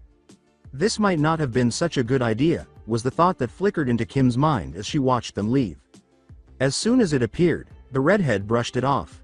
Naruto soon discovered that the one thing in the world that was more important than street cred was having a group of the most attractive girls in the school follow you around like sheep. He soon found himself at the top of the food chain, where he was seated at the senior table and surrounded by a group of senior girls. The smile on those orphans' faces when we brought those toys was the most beautiful sight I'd ever seen, whispered Naruto. Ah, said the senior girls as they all looked at him with hearts in their eyes. Well, second most beautiful, it's hard to compete with you girls, said Naruto. That is so deep, Emilia said, resting her head against his shoulder. The girls seated around his table sighed with satisfaction, saying, what a guy. As Kim watched from the other side of the room, she complained, Bonnie only gets to sit with those girls and be a fringe part of the group, but he has them eating out of the palm of his hand. Who are you and what have you done with Naruto? Possibly, what did you do? Bonnie demanded as she sat down in front of Kim and slammed the tray down. I have no idea what you're talking about, Bonnie, Kim said, chuckling uneasily. I think you know exactly what I'm talking about, Bonnie said with a scowl. Naruto stoppable does not suddenly become the top dog after rising from the middle of the food chain. Kim scowled and said, I thought he could use a haircut, it's no big. Don't mess with the food chain, Kim, Bonnie sneered. The consequences of this could be severe. With a roll of her eyes, Kim said, for you obviously. Yes, please. I was the most popular person in our class, Bonnie cried. I've been moved up to number 2 now. And I never received that level of respect from the seniors, even when I was at the top. Just take a look at Emilia. He's covered in her like slag. With an eyebrow raise, Kim said, you're jealous. Bonnie complained, damn right, because I'm jealous. Kim's eyes widened. Now everything makes sense. You're attracted to Na. I have nothing left for the dead, Bonnie yelled, but the cafeteria had gone silent for the time being, and everyone's focus was on her. The girls at Naruto's table were staring at her with daggers and threatening to rip her a new one, but Naruto intervened. Naruto said, no need ladies. He got to his feet and said, let's go outside, girls, we don't need to come to that level of immaturity. The beauty and angst of the outside world are ours to enjoy. They left Rufus sleeping on the table, and when he woke up, he looked around frantically until he saw Kim and hurried to her table. You broke Naruto, he squeaked angrily at her. You see, even he recognizes what you did, Bonnie made the accusation. However, Kim reasoned that it was only a haircut. As he left the senior parking lot, Naruto blew a kiss at the laughing group of girls and said, I'll see you tomorrow, my goddesses. Goodbye. The girls answered dreamily, he is so dreamy. And so steamy, he's McDreamy and McSteamy. Ooh. Beneath his mask, Naruto grinned and began to enjoy their compliments until he nearly bumped into Kim. And just where have you been all day? Kim glared at him. Naruto smiled and said, Kim, you won winning. You left Rufus in the cafeteria when you went out to entertain your goddesses, laughed Kim. Well, he was looking a little tired this morning, Naruto said. Dismissing her worry, I didn't want to wake him up from his sleep. He was already with you when I returned later. After taking his head out of Kim's pocket and giving him the thumbs up, Rufus sank back down and resumed his sleep. You see, Kim, a normal brain cannot comprehend me. Naruto patted her on the head and said, you'll make your pretty little head explode. Stop that, said Kim, batting his hand away in frustration. We need to catch a plane. The European power grid is having issues. All right, France is a good place for us to stop, Naruto answered. I have to get some more lagoop. We are not making a pit stop in France, just so you can get some hair gel, Kim said. Turning to face her, Naruto said, I apologize, did you say something? A couple of girls passed by as if on cue, saying, he's so cool. Kim raised her hands in frustration and said, oh, hurry up. Z, lagoop, Z, clothes, Z, mask, and Z, fragrance. All in one package. What a mystery, Francois cried out. When the barber withdrew back into his shop, Naruto stopped praising him and said, it's all about winning, Francois. When Kim said, not this winning thing again, she rolled her eyes. Instead of focusing on her, the blonde winked at a gorgeous girl with dark hair as she passed by, saying, bonjour, madam. She blew a kiss back at him while giggling. Naruto said, yep, Naruto Stoppable is a different breed. Have you finished making out with the locals? Kim complained in annoyance. As they passed, two adorable girls looked at Naruto and said, bonjour. Why had no one ever informed me that there were many goddesses in France? Questioned Naruto before turning to face Kim. Oh, I apologize, did you say something? You know what? Kim pulled out the communicator and said, forget it, as a blackout struck and the power went out throughout Paris. We're in the midst of a blackout here, Wade. I understand. As Naruto present, let him know that I'd really like a bratwurst. Is it possible for you to stop in Germany? Wade joked. Naruto laughed. You may be a 10-year-old genius, Wade, but even you can't process me with a genius brain. Pay attention, boys. Kim was reprimanded. Yes, there are rolling blackouts throughout the Western European grid. Wade wrote into his computer so that we can pinpoint the precise source. Let me plug the communicator in. Done. Kim reminded him, we'll need some transportation. Wade answered, already, got you covered. Wade, are you certain this is safe? Kim asked tremblingly. Then Naruto added, yeah, death by faulty aircraft is not winning. At the moment, Wade was operating a pilotless drone chopper that carried the two heroes through the skies. Don't be such babies, said Wade, laughing. The drone chopper without a pilot is fantastic. It is employed by the military for tasks that are too risky for people. The exact trace you had on the drain is at 8 degrees 1 minute west, 46 degrees north, but there's nothing here on the map. Kim replied. Naruto remarked, nothing left his lights on. In agreement, Rufus squeaked, uh-huh. When Kim saw the illuminated island outside the window, she said, Wade, take us down. The team landed on the island's rocky shores, then made their way through a small forest area before reaching a high, thick perimeter walled with cement and barbed wire. What is wrong with the location? After they struggled to the top of the wall, Naruto grumbled, it's set up like some sort of fortress or compound. On the other side, they saw a young, tanned man lounging by a pool beneath a huge tanning lamp. Kim said, at least we know where all the power went to. Hey. Papa. I see people. The new servant folk must be them. The young man cried out as soon as they came into sight. Very good, said an elderly man with a cane as the door to the house behind him whooshed open. The new light bulbs are with you. You think a person this attractive would be a servant?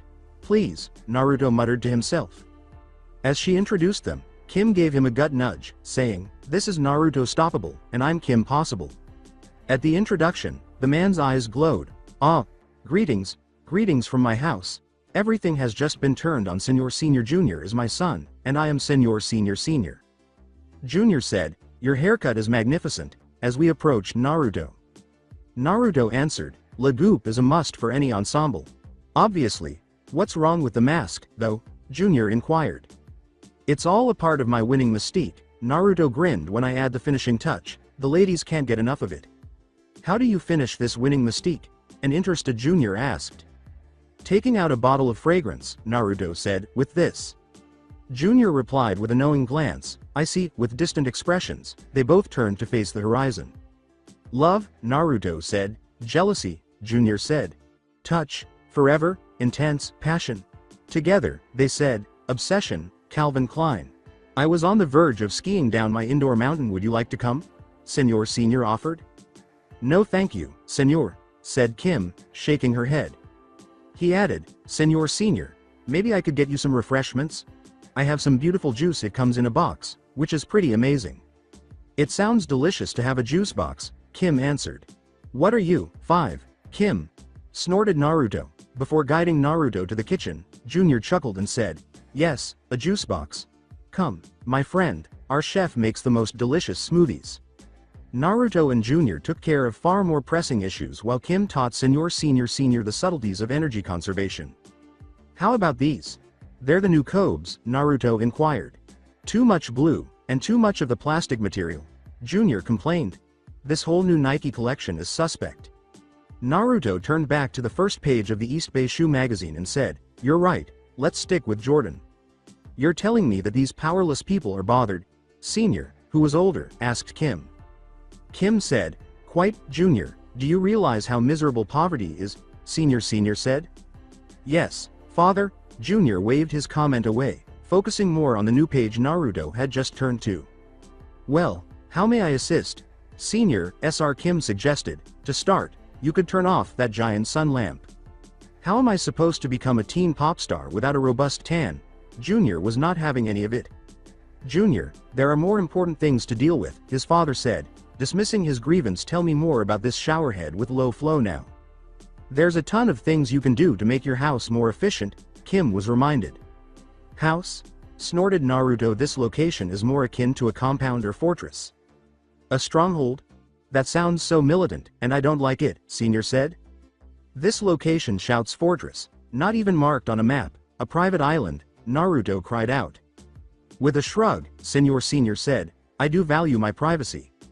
You could really prank the hell out of some foreign countries from a place like this, Naruto continued. Play pranks like a supervillain. You could have your own forest of death, with a few long-range cruise missiles, a boatload of ferocious wild animals, and traps in the forest that leads up to this location. Lock people in a gas chamber with whoosh doors, put some sharks in this large aquarium and feed the fish your enemies, not to mention laser turrets, droids with laser blades, and a squadron of robot stormtroopers. This lair is a powerful call to the dark side. Kim grimaced and said, Naruto, not finished yet, the blonde said, oh. This might get really big. You might have a secret identity, but you wouldn't want to ruin your own reputation by being discovered playing pranks on governments around the world. A secret identity that is so crazy that, despite the fact that everyone knows it is you, they instantly reject the idea because you couldn't possibly take on such a persona. You might be Lex Luthor 2.0. My friend. Yes. We must draw from the tradition of your Hispanic heritage, Naruto said, sporadically adopting a thick Spanish accent from your fellow members of the Lucha Libre in Mexico. I present to you, ladies and gentlemen, Darth Luchador. Before things got any stranger, Kim began pulling Naruto to the door. Just install some fluorescent lighting, and that should help, she said. Farewell. You could have a secret escape helicopter hidden in an underground cave, Naruto continued. In a pit of doom for a battle. Mr. Battle Pit of Doom. Hurry up, my homework is due, Kim shouted, yanking him out the door. Thank you and goodbye. As the two of them bid farewell to the retreating pair, the elder Senior said. The one with the hair. I hope he does find the new pair of shoes to even further enhance his mystique, said Junior. His father thought, yes, but his ideas. I have so much money and free time, I could use a hobby. Kim ended up talking to her family about the Senior situation at the dinner table that evening. How come you didn't kick his butt? Jim inquired. I'm not going to beat up some old rich guy just for using too much power, Kim said, glaring at her brother. I gave him a pamphlet about energy conservation. You could have at least let Naruto give him a wedgie or something, sighed Tim. You guys ought to take a cue from your sister, James suggested. You don't have to use force to solve every problem. Tim complained. Tell that to Isaac Newton. Supper, Anne exclaimed as she left the kitchen. When Kim saw the brain-shaped meatloaf, she actually puked up her lunch. Her mother said, this gives a whole new meaning to the term, brain food. Brain. Tim exclaimed with joy, fantastic. The left lobe is up for grabs, Jim said. James reprimanded, boys, please, I apologize, would you mind giving me a piece of the steaming human brain? Tim asked politely. Please. Jim begged, Naruto first, then my family. Everybody has lost their. Kim hesitated to suppress another gag as her mother sliced into the brain. Oh, hurry up, Mom, that is really disgusting. It's just meatloaf, Kimmy. Anne responded, I wanted to use it at the neurosurgeon's potluck, so I decided to try out on you guys first. Is Naruto experiencing any problems? Would you like to discuss it? James questioned Kim. Kim sighed. Yeah, I made him get a new haircut and now he's suddenly the most popular person in school and it's totally gone to his head. As Anne dismissed her worries, she said, oh, it couldn't be that bad. Mom, he said, I quote, Kim, you can't process me with a normal brain, responded Kim. Nice. A smiling Jim and Tim exclaimed. Kim sneered. Very uncool. Later, he admitted to Wade that even a brilliant mind couldn't comprehend him. The smiles of Jim and Tim widened even more. Who-shaw. Giving her daughter a plate, Anne joked, Kim, would like some, I told you so, to go with your potatoes. So unfair. Mom, it was only a hairstyle. How was I supposed to know that the lagoop would truly melt his brain? Cried Kim. I do vividly recall you telling me that you knew what was best for Naruto, even if he didn't, Anne said with a sly smile to her daughter. Kim's pout made James laugh, saying, she's got you there, Kimmy Cub. I'm positive that this is just a new trend for Naruto, Kimmy, Anne said, giving Kim a comforting pat on the shoulder. He will outgrow it as quickly as it appeared. How do you know that? Sighed Kim. On behalf of his wife, a beaming James replied, she's a mother and a brain surgeon. Kimmy Cub, she is capable of processing any kind of brain. Kim sighed at the pathetic attempt at comedy. At lunch the following day, Kim discovered Naruto and Rufus had positioned a booth at the cafeteria's entrance, distributing t-shirts featuring his face and the words, Embrace the Naruto Nation. Just win, baby. What are you doing? As she rushed up to him, an agitated Kim asked. As if it were clear, Naruto answered, winning Dabbao. Yeah, duh, Rufus added. Don't you think you're going a little too far, Naruto? Kim asked. Of course not, I have a different constitution, Naruto said, rolling his eyes at her. Woman, I have tiger blood, a different heart, and a different brain. Kim looked at him disbelievingly and said, are you on something? Yeah, I use drugs. Naruto grinned and said, it's called Naruto Stoppable. Where do I find some? From behind them, Emilia's seductive voice inquired. Naruto turned around and she kissed him on the cheek, and he replied, right here, Angel. Lunch? Asked Emilia as they locked arms and made their way into the cafeteria. Naruto said, of course. Kim turned and saw Bonnie approaching, and she moaned, oh, come on, can you believe this? With a warm thermos in her hand, Bonnie simply walked right by her. I'm punching my ticket back to the senior table, so get out of the way, Kimi Naru. Oh, your miso ramen is here, greeted Bonnie as she walked confidently toward Naruto, her hips swaying a little more. When she approached and locked onto his other arm, Naruto said, Bonnie, I'm so happy you finally chose to embrace your inner goddess. A shocked Kim mumbled, the lagoop really did melt his brain. Naruto gave Bonnie and Emilia a hard pat on the back, causing them to squeal. Has everyone gone insane? Kim cried out. Kim closed her locker after school to go to practice, only to discover that Vinny, Jr., and Big Mike, also known as the Detention crew, were now all around her. Hey, supporter. What on earth? The boss man hasn't visited D Hall because of you, Vinny grumbled. Dude, you're in the wild wild west, and I'm referring to the incredibly awful Will Smith film, not Cowboys and Indians, where Selma Hayek flashes her ass is the only positive aspect. However, that portion is omitted when it is broadcast on cable. It's that awful, Junior exclaimed. Why did you have to bring that up to me? God bless everyone, Vinny shouted. Their complaints were dismissed by Kim, who said, I'm sure things aren't that bad. Abruptly, a loud bang reverberated from D Hall below. You cretin, get your dirty hands off me. In the role of Dr. Arliss Lovelace, my father played. You drama club freak face, stop talking, give me your money. Run, Martin. A calculatron assault. Hey, Frankie. I must have the crowbar. Don't. A swing, a thud, and then a miniature explosion were heard. What on earth is happening here? Mr. Barkin's voice rang. D Hall is beyond Mr. B's control. The boss is what D Hall needs, Big Mike said. The boss can bring the natural order back. Vinny added, yeah, he's got more street cred than anyone. Street cred? The order of nature? Kim said, never mind that, I'll talk to him, and shook her head. The communicator beeped as the D crew left, so Kim opened her locker once more and said, go ahead, Wade. We've got a problem with the Western European power grid again, told Wade. Take a look at this. Wade cut to a video of Senior, the elder, making an announcement while wearing a red and blue luchador mask. I, Darth Luchador, have assumed complete control of Western Europe. Just for laughs, Kim Possible infiltrating my island and putting her partner Naruto of the Mystique up against my selected champion Darth Luchador Jr. in my battle pit of doom is your only chance to escape the Dark Ages. The next WWE superstar will be me.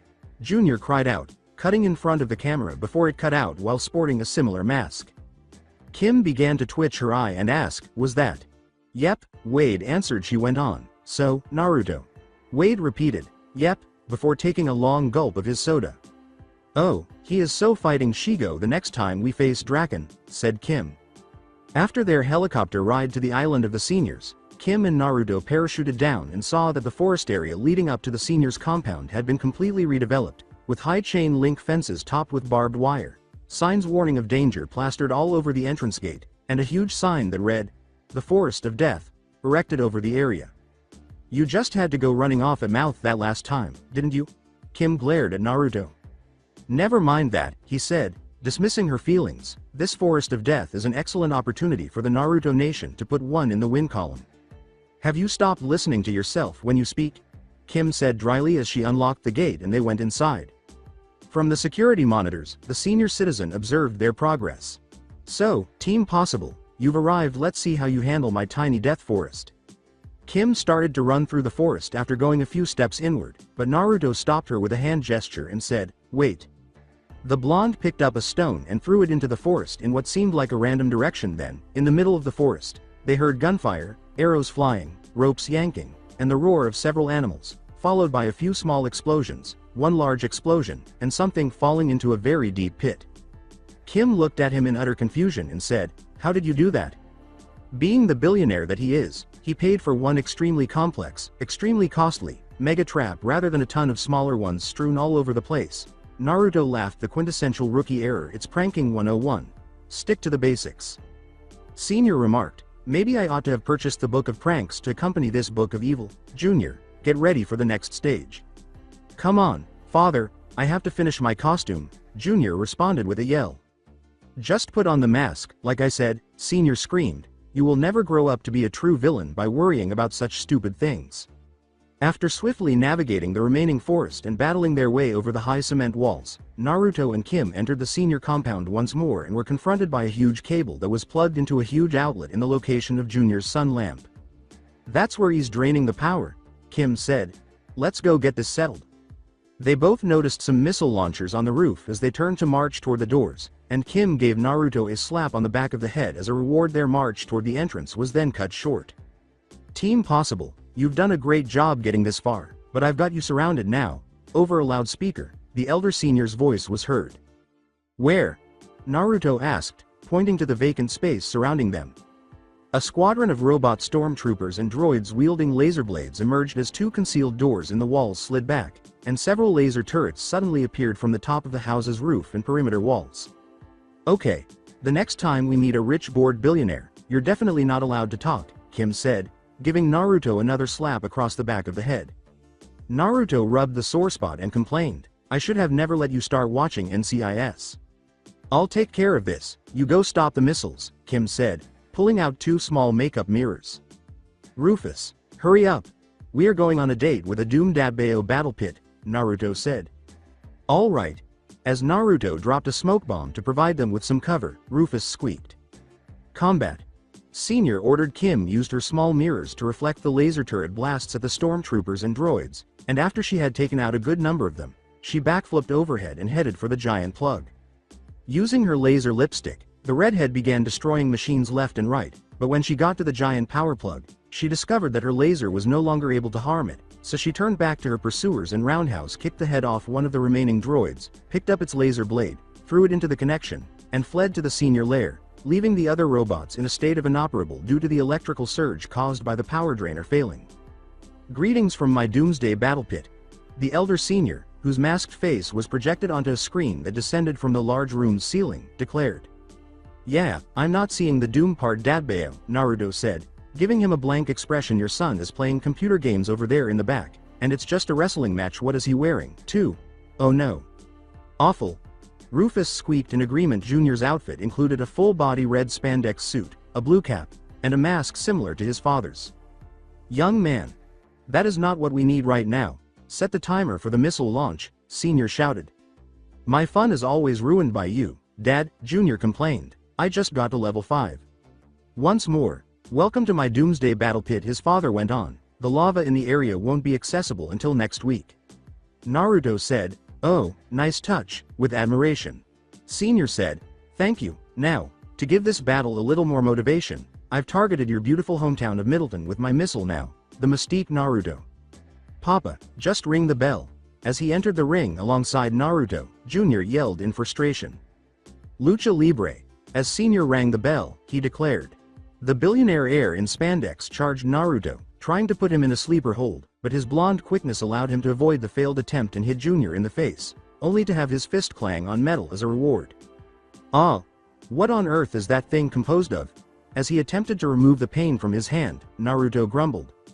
My name is Darth Luchador Jr., and I couldn't settle for a cheap piece of plastic.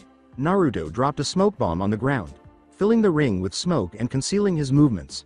Junior screamed as he tackled Naruto and put him in a chokehold. The blonde then stomped on Junior's foot, forcing him to release the hold as he cried out in agony. Act like a coward, or are you nothing without your kung fu partner? Junior yelled in between coughing fits from the smoke. I know and have perfected the ultimate move, but Kim may know 16 different styles of kung fu. Naruto's voice echoed. Oh, I see. What move is that, too? Junior asked. Yes, indeed. Junior screamed in agony as Rufus bit his foot. Excellent entry. The flying kick took Junior by surprise, knocking him out of the ring and onto the wall, where he passed out. The missiles, Naruto. Kim hurried into the room and reminded her. Pulling the metal mask off Junior's head, the blonde ran over to where he lay unconscious and fired it at the missile console, breaking the screen and turning it off.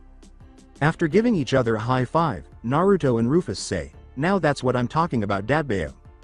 Naruto of the Mystique, you've won this round, until we meet again, said Senior, the elder. The ceiling opened, allowing them to flee across the night skies, and part of the floor slid back to reveal an emerging helicopter piloted by Senior, with the knocked-out Junior now in the passenger seat. Naruto looked thoughtfully and said, it appears that I may have just encountered my worst enemy since I did create him. I suppose it is only fair. Kim, who was laughing, rubbed his now untidy hair and said, looks like you could use some more lagoop up there.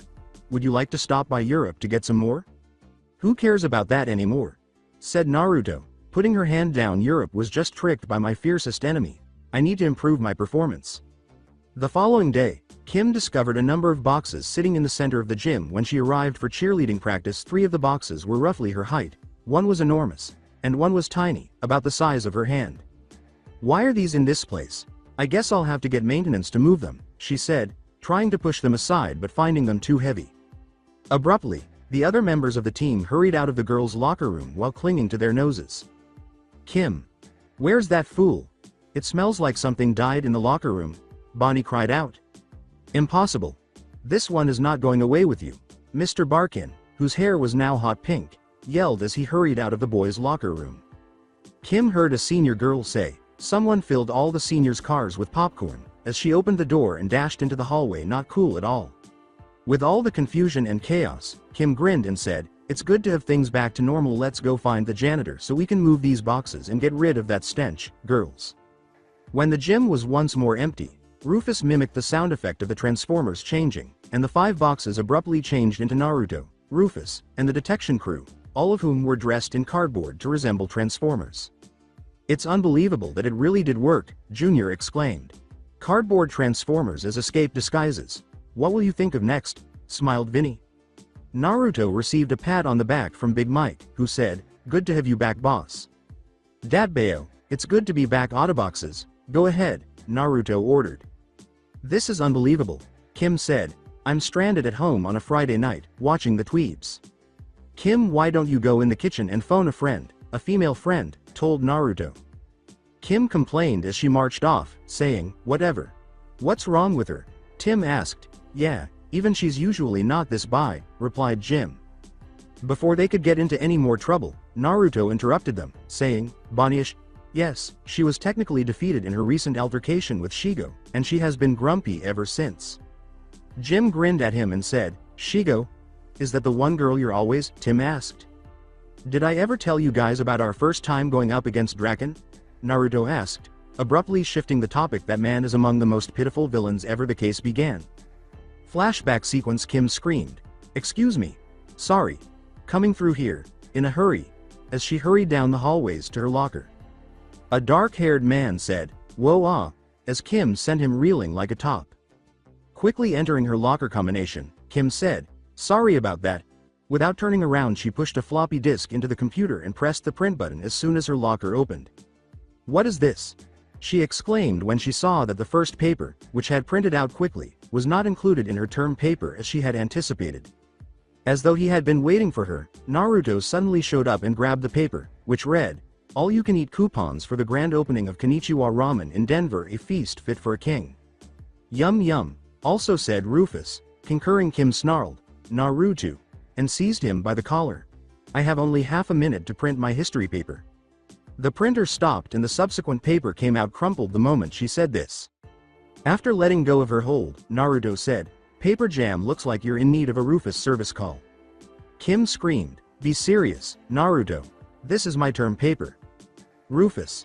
"There's an extra slice of Swiss at lunch if you fix Kim's printer in less than half a minute." The blonde waved away her worry.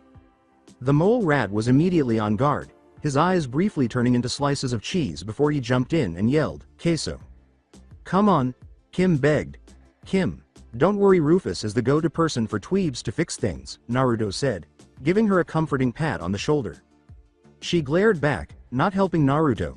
"Done?" Rufus exclaimed as he emerged from the printer's top. The printer resumed printing after he kicked it. "It's all here," Kim said, picking up the papers that were printing quickly. "You rock, Rufus. Now, I need to hurry before I'm late." She slammed her locker shut and started to leave, but as she turned the corner, the bell rang and the redhead struck Vice Principal Steve Barkin in the chest. "Looks like you're tardy again there, Ms. Possible." "What's that? The third time this semester?" asked Mr. Barkin. Kim said nervously, "I'm not sure," Mr. Barkin said. "Looks like I'll be seeing you after school tomorrow." Kim hesitated before asking, "At cheerleading practice?" "At detention." Mr. Barkin yelled. "Detention?" Kim asked him with a horrified expression. Playing with the food on her dinner plate, Kim sighed across the table. Her brothers were fighting a war of peas, but she was totally unaware of it. Before a smile gradually spread across his face, James warned, "Jim, Tim, no projectile vegetables in the house. Go use the launch pad out in the yard." "Excuse us," both boys exclaimed as they ran out the door. Anne said, "Is something wrong, Kimmy? You've hardly touched any of your food?" "Mom, you're a brain surgeon and Dad, you're a rocket scientist, and what am I?" "Detention girl." Kim sighed glumly. "Detention?" her mother asked with a startled expression on her face. James declared, "A Possible has never had detention. Well, except for your brothers, but they're little monkeys." A shout from Naruto caused all three of them to turn their heads and gaze out the window. "You may have your fancy launch pad, but I hold the ultimate vegetable launching weapon. Behold the spoon. Fire in the hole," said Naruto. Tim said, "Hickabitskaboo, eat spinach." Jim screamed. Naruto yelled, "Amateurs, taste the sting of frozen peas." "Ah, I'm hit," exclaimed Tim himself after shaking their heads. The three resumed their discussion. Anne said, "Tell us what happened, Kimmy." "I was just a little late on my way to class because I had a little trouble printing my term paper. It was no big, unless you're Mr. Three Strikes Barkin," Kim grumbled. "Sounds like this Mr. Barkin is reasonable tough, but fair," said James. Kim clarified, "Dad, I'm a cheerleader, we don't do detention," as though it were a given. Anne asked, her face amused, "Really, who exactly does do detention?" From outside, Naruto yelled, "Oh, that is it, Rufus, use the slingshot." With an introspective glance at her parents, Kim said, "I think my point is self-explanatory. Naruto's always getting into trouble. I don't think there's a school rule he hasn't broken." "You two are such good friends then, your fellow rule breakers," James said with a sly smile. Resuming her seat, Kim said, "I plead the fifth." Anne and James were checking their pagers frantically when the communicator suddenly went off. Kim was told, "Don't worry, it's just the communicator." "What up, Wade?" Wade told him, "I got hit on your website from the Amazon." Kim was clearly intrigued now. "The Amazon?" she asked. Before Wade hung up, he said, "Yeah, I set you up with Gustavo for a ride. Pack your insect repellent." Anne looked at Kim disbelievingly and said, "South America?" On a school night, James added, scowling Kim's most powerful weapon, the puppy dog pout, was used in response to her parents' intense looks. Oh, alright, Anne gave in, but finish your peas first. Kim grinned and said, you're fair but tough. After a couple of hours, Team Possible landed in the Amazon jungle using a seaplane. I sincerely appreciate your help with our village's flood. Thank you, Gustavo. I only wish I could do more. Kim answered, no big, it was easier than swim practice. Oh, Naruto snorted. Then how did Rufus become the village piranha fishing record holder? Kim smirked and said, what can I say, you make great bait. Yes, indeed. Rufus squeaked in agreement. Naruto complained, traitor. Next came a beep from the communicator.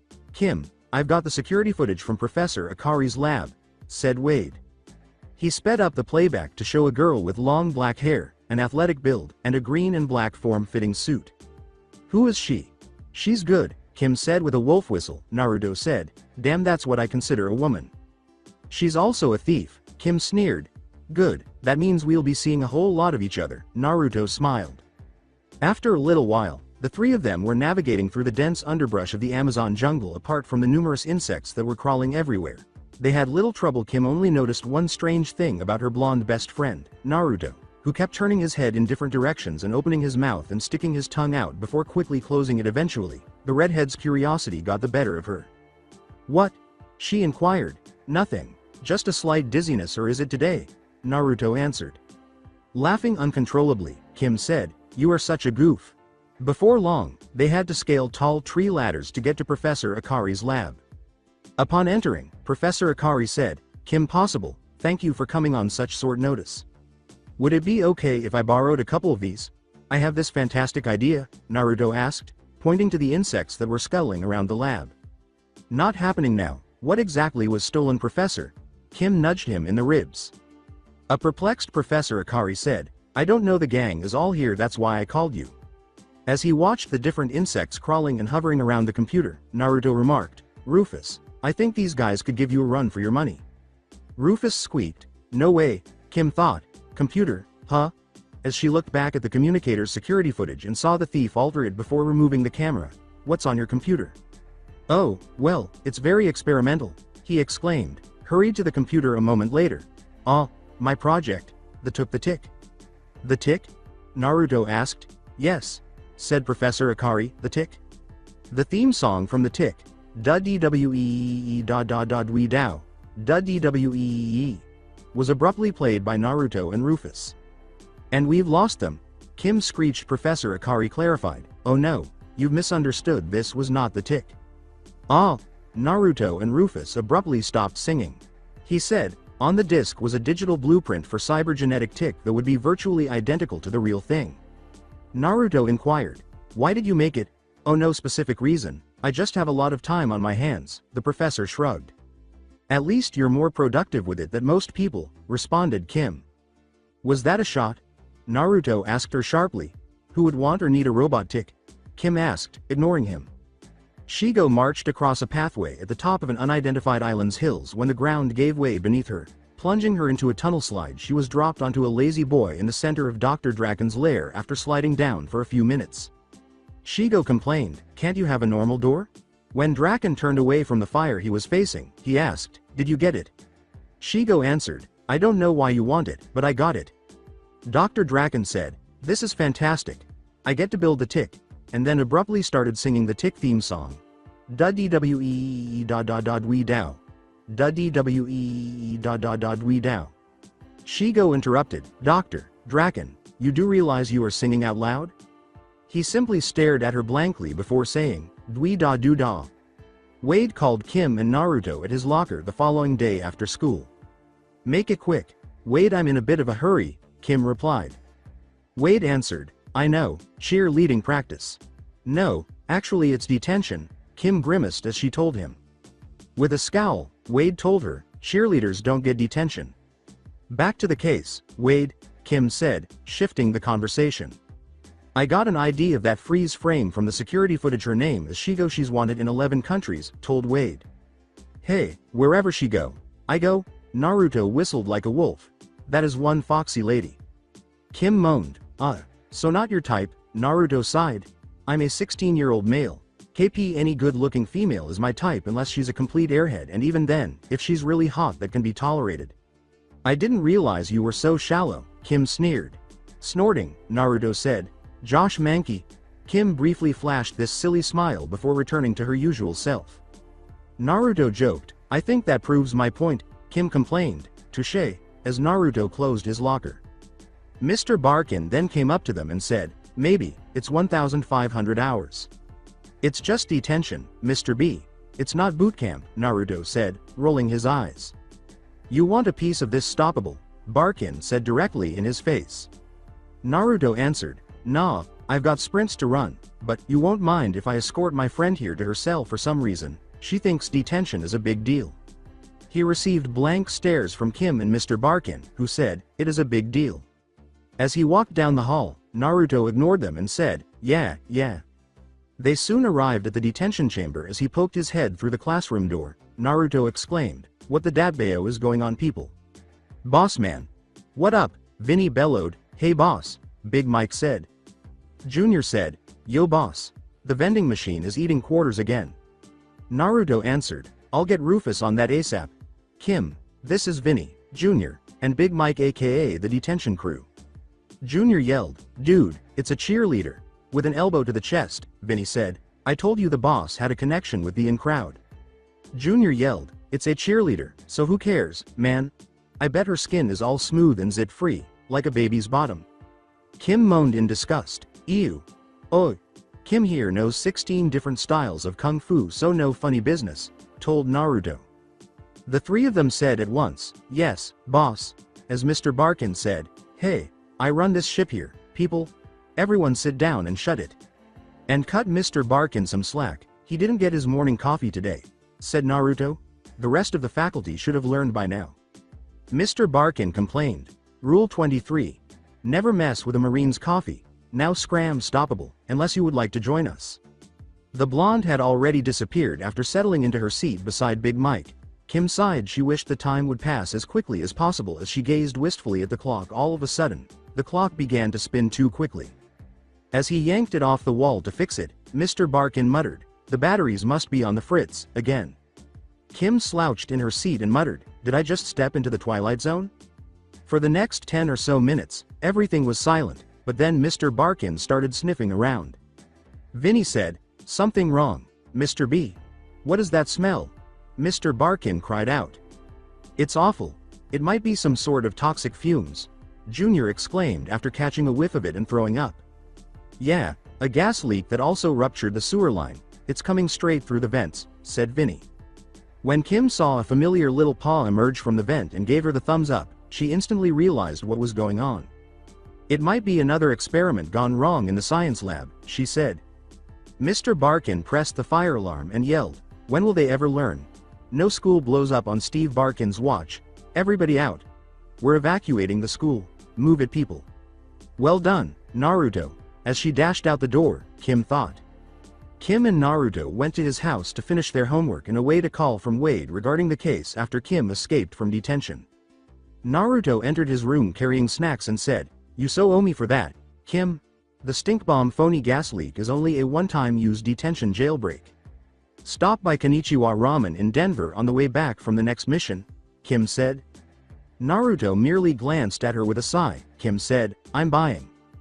Done and done. Naruto exclaimed. Yeah, Rufus said, giving him a high five. Kim smirked and said, so boss? Hey, don't be dissing the D crew, they're good guys. A little slow, but definitely good guys, replied Naruto. Which begs the question of how you consistently remain at the bottom of the class rankings, Kim chuckled.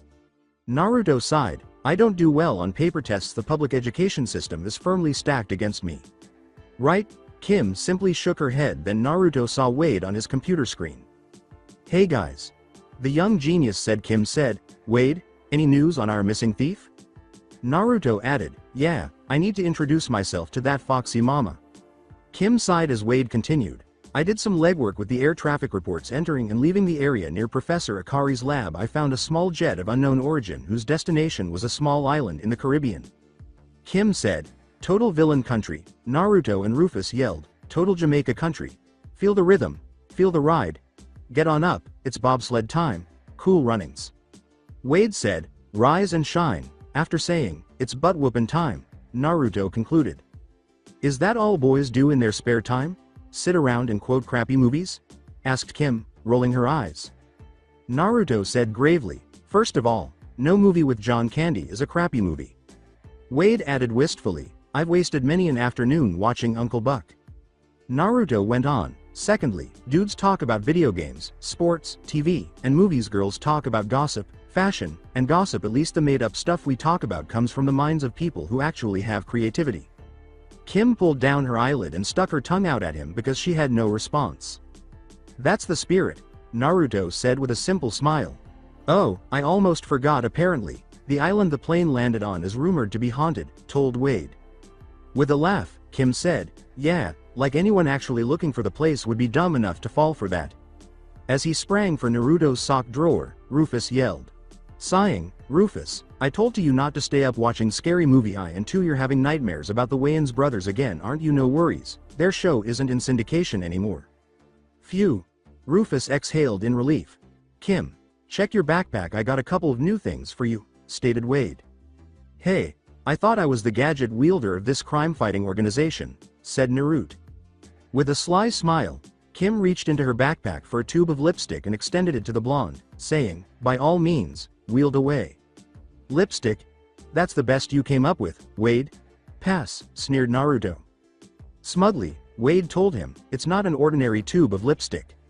When Kim opened the tube, pink goo exploded onto Naruto's face. It was adhered to his face despite the blonde's best efforts to remove it. When Rufus saw his companion, he started laughing. Naruto remarked, taste like strawberry. With a laugh, Wade said, it's an elastic constricting agent. Taking a small mirror from her backpack, Kim said, I've been looking for this. What's it do? Release a deadly knockout gas? Asked Naruto as he swam for cover. No, it lets me check my face, Kim laughed and answered. Naruto shot back, great, it's even worse than I thought. Kim gave him a raspberry blow. Whatever, said Naruto, rolling his eyes, let's move on. The infiltration of Drakken's lair by Team Possible had not gone as planned. They activated Drakken's intruder alert system and tried to enter underwater in their scuba gear. They were forced down a secret tunnel and onto a small platform suspended over an underground shark tank after the insane scientist applied his own current to the waters they were attempting to traverse. Shigo and Dr. Drakken were very excited to greet their visitors. Dr. Drakken said nonchalantly, I've heard of you, the world-famous teen hero Kim Possible. Shigo smirked as she added, and the other guy. Naruto yelled, hey, I am a very important member of the crime-fighting team. Dr. Drakken asked, oh, really, and what exactly is it that you do? Naruto laughed. You obviously haven't done your homework, so why should I give all my secrets away? Blast. Dr. Drakken snarled at his response. Shigo arched an eyebrow and said, so, maybe he's not just the other guy. Dr. Drakken implied, yes, now perhaps you have heard of my work. Kim said, sorry. Naruto added, no clue. Oh, come on, it'll come to you, I'm a genius. Kim answered, I really don't know, Papa Smurf? Shrugged Naruto. Papa Smurf, oh boy. Shigo had to turn away from them in order to contain her laughter. It's Dr. Drakken. The blue doc yelled. Kim mumbled, Dr. Drakken, huh? Aha. I see my reputation precedes me. Drakken cried with delight. Naruto grinned as he added the final sentence, not really, didn't know your name until you just told it to us, Dr. Smurf. Shigo banged on the wall with one hand while leaning against it, clamping her hand over her mouth to stop her laughter. Silence, you buffoon. Dr. Drakken screamed. You have something that doesn't belong to you, Dr. Smurf, Kim said, accidentally sabotaging his reputation. It's Drakken. He cried out loud. Shigo could no longer contain her laughter and was rolling around on the floor. Kim sighed. Whatever, just hand it over, Dr. SM. Wait, that's not it. What was it again? Naruto exclaimed. Dr. Dracula. No, not a vampire, but close. Oh, Dr. Acula. Enough chit-chat. Drakken screamed, taking a remote control from his pocket. My pets are famished. Perhaps you two could stay for lunch. Kim cut in. I was not going to say that, Dr. Drakken blurted out. Naruto said, good, because it's actually around dinner time right now.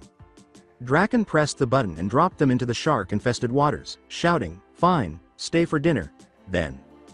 The blonde, redhead, and mole rat were left to their fates as he and Shigo withdrew back into his lair. The three came up for air, and the sharks circled around them. Then Kim dove under and used her lipstick to approach a single shark. She released the constricting agent from her lipstick just as it was about to dart in for a bite, exposing its teeth, but it was rendered harmless by forcing its mouth shut. Rufus sat patiently atop Naruto's head on the opposite side of the room, while he simply gazed down at the approaching shark as Naruto kept staring at the shark. It abruptly stopped in its tracks, apparently hesitant to continue, rather than bare its teeth and approach for the kill. The shark turned tail, fled, and hid farther under the surface when Naruto abruptly flashed his teeth and whipped out a spoon. Spoon! Naruto roared, pounding his chest. Stop teasing, let's go, Kim commanded. As he worked to complete the device, Dr. Drakken said, Shigo, I bet you've been wondering how I plan to use the tick in my quest for world domination. Shigo continued to burst out laughing, saying, Dr. Smurf, I'm sorry, what? After a brief moment of hesitation, he went ahead with his plan to make him feel depressed. I'm going to join the tick with a nano explosive of my own brilliant design. Nano? Is that Smurf talk? She asked, looking at him with amusement. As if speaking to a child, Dr. Drakken clarified, nano as in mini. Gripping in frustration, Shigo said, why don't you just call it mini? The doctor, Drakken, shot back, because nano sounds better. Once the nano tick attaches to a victim, they will be at my mercy. They will have to cater to my every whim or else. Kaboom! Shigo cried, exactly. Just imagine the possibilities. Kim and Naruto sneaked into the lab and took the disk containing the blueprints out of the computer while Drakken ranting about everyone who had wronged him and how he could get even. As they hid behind a desk, Kim muttered, we're definitely putting this guy in the mad scientist category. For some reason I have the strong urge to give that guy a double Melvin and a swirly, Naruto said after giving her a blank stare. Shigo appeared behind them, her fist engulfed in flame, and she added, it goes away after a while. Dr. Drakken complained as the remote fell from the ceiling, why'd I even bother with the sharks? Suddenly, laser turrets dropped from the ceiling as he pressed the button. Remote-controlled lasers? There's only one thing to say in a time like this, said Naruto. Kim merely regarded him icily while she awaited her line. Even she was surprised by what transpired next. Spoon! Was Naruto's battle cry as he brandished his reliable weapon. Naruto seriously damaged the various pieces of lab equipment when the lasers fired and he used the spoon to deflect the blasts. Dr. Drakken cried out, how can this be, foiled by a buffoon with a spoon? This place is gonna blow. Shigo cried out as she fled, pulling Drakken with her. Kim, Rufus, and Naruto made their own frantic escape from the lab, jumping off a cliff into the water surrounding the island as the lab exploded behind them. Move it, Kim cried. As they emerged above the water, Kim turned to her partner and asked, Spoon? With a playful expression. Both the ultimate battle cry and the ultimate weapon, it's also reinforced by Wade's top-secret titanium alloy, Naruto said, glaring at her. Spoon. Rufus said, nodding his head in agreement. Kim resumed her regular non-detention schedule after school the following afternoon, dressed in her cheerleading uniform. Kim closed her locker and sighed, time for practice. Big Mike nearly flattened her when she turned around, saying, Hey, Big Mike. Big Mike grunted back, cheerleader. The voice said, what up big man, as Naruto turned the corner. As Big Mike went down the hall, he said, hey, boss. Naruto patted her shoulder and said, KP, it seems like you really clicked with the D crew. Kim glared as she turned and strode off to practice, saying, I did not connect with them. I am not one of your minions, Naruto. They're not my minions, Kim, they're my boys. Besides Kim, you got street cred now, said Naruto. The redhead left without saying anything. Don't you realize how long it took me to build up my street cred? Murmured Naruto. Kim was relieved that things had returned to normal just as cheerleading practice began. Professor Akari called to scold her for returning his research, saying, ready, okay. Something behind her caught Bonnie's attention. Kim. The redhead turned to face Mr. Barkin, who was holding up a Ziploc bag that was closed and contained some green liquid. He confronted her directly. Found the remnants of a stink bomb in the ventilation system. I know it's the work of your buddy Stoppable. Even though I can't prove it, he'll get his in due time. But right now you're doing your time detention. Possible. Kim, maybe no one told you, but we don't get detention, Bonnie sneered. Kim slunk out of the gym and headed to detention after dropping her pom-poms on the floor.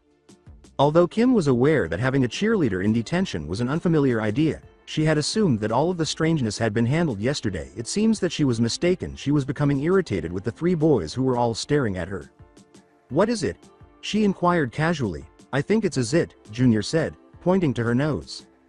"Cheerleaders don't get zits. Weren't you the one going on and on about her perfect skin yesterday?" responded Vinny. Big Mike asked, "Well, what else could it be?"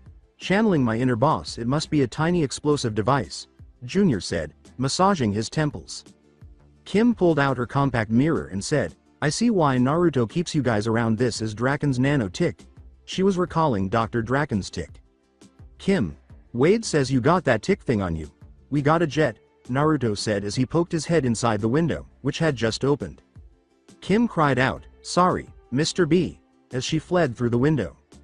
No one leaves a jailbreak on Steve Barkin's watch. Suddenly, the lights dramatically went down on him. "Stoppable, you're going down."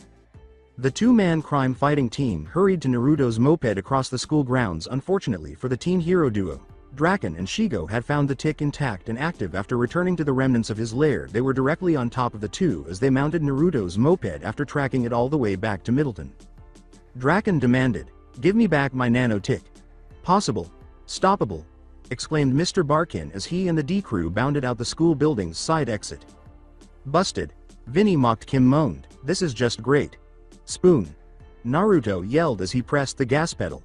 Kim exclaimed, "Whoa," as the moped sped away. "I thought this was a moped, not a motorcycle." Naruto answered, "I let the tweebs have a crack at it." Drakken yelled, "After them," as he and Shigo followed. Unable to shake Drakken and Shigo, Naruto sliced through Middleton's streets as best he could. Drakken chose to take things a step further when Naruto attempted to cut down a side street. Drakken yanked on a lever on the dash of the hover car and exclaimed, "You won't get away that easily. Behold the awesome might of my gravitonic ray." The gadget on the hover car's bottom released an orange beam of energy that sucked up everything in its path and turned it into nothing. He pointed the beam at the moped, but they managed to get away from it when Naruto hit an additional gear. Barkin, who was riding along in the school student driver's car, was right behind the fast-paced pursuit. Suspects fleeing at high speeds, maintaining close proximity. Pursuit secondary group also giving chase. Their objectives currently unknown. Barkin was thinking to himself. According to Vinny, "Mr. B, I know you like to watch cops, but there is no talking during a high-speed pursuit," Mr. Barkin interrupted. Junior cautioned, "You had better be on the lookout for that strange crop-dusting beam. It looks like some kind of gravitonic ray, and it's not a crop duster," Vinny said. The car was caught in the ray's traction as soon as he said this. Junior blurted in amazement, "Looks like you were right about that gravitonic thing." "Naruto, double back," Kim commanded. "They've got the guys." Naruto stoppable never leaves a man behind. "Rufus, give it to Kim," exclaimed the blonde as she turned around to face the car in Drakken's grasp. As Naruto made a U-turn, the mole rat emerged from his pocket and held out the spoon. Kim took the spoon and asked, "What am I supposed to do with this?" "Throw." Rufus squeaked. Naruto yelled, "You're still no match for the almighty spoon." As Kim hurled the spoon at the gravity apparatus, it struck directly, knocking the beam off course and releasing control of Mr. Barkin's vehicle. After that, Naruto resumed his evasive techniques, causing Drakken to suck up a dumpster with the gravity ray in order to break free from his hold. Naruto and Kim stopped at Bueno Nacho and hurried inside as Shigo screamed at Drakken for dumping trash all over them.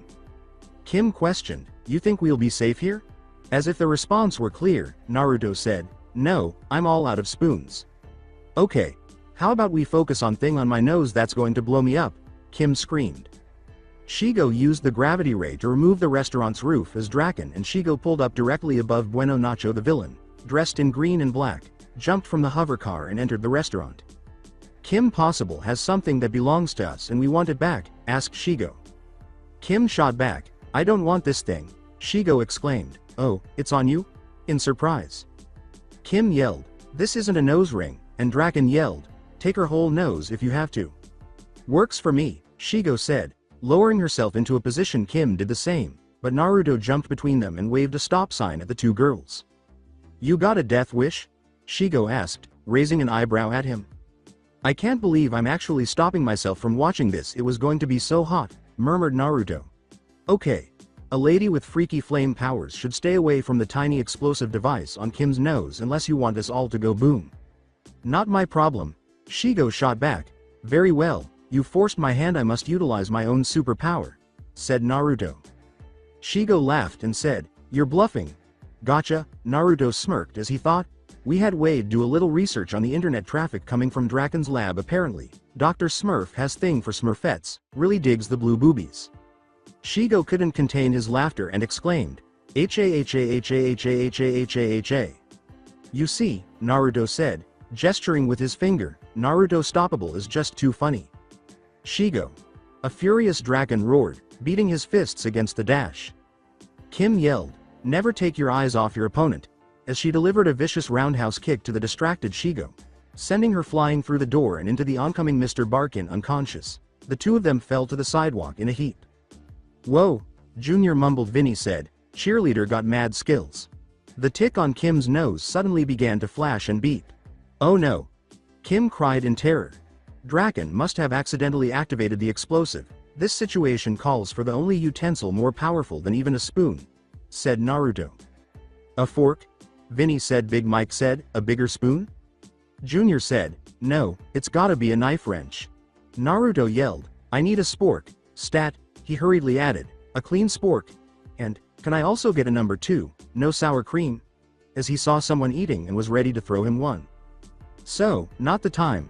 Kim protested. Her worries were dismissed by Naruto, who said, it's no sweat, KP, I've heavily trained in all forms of utensil combat.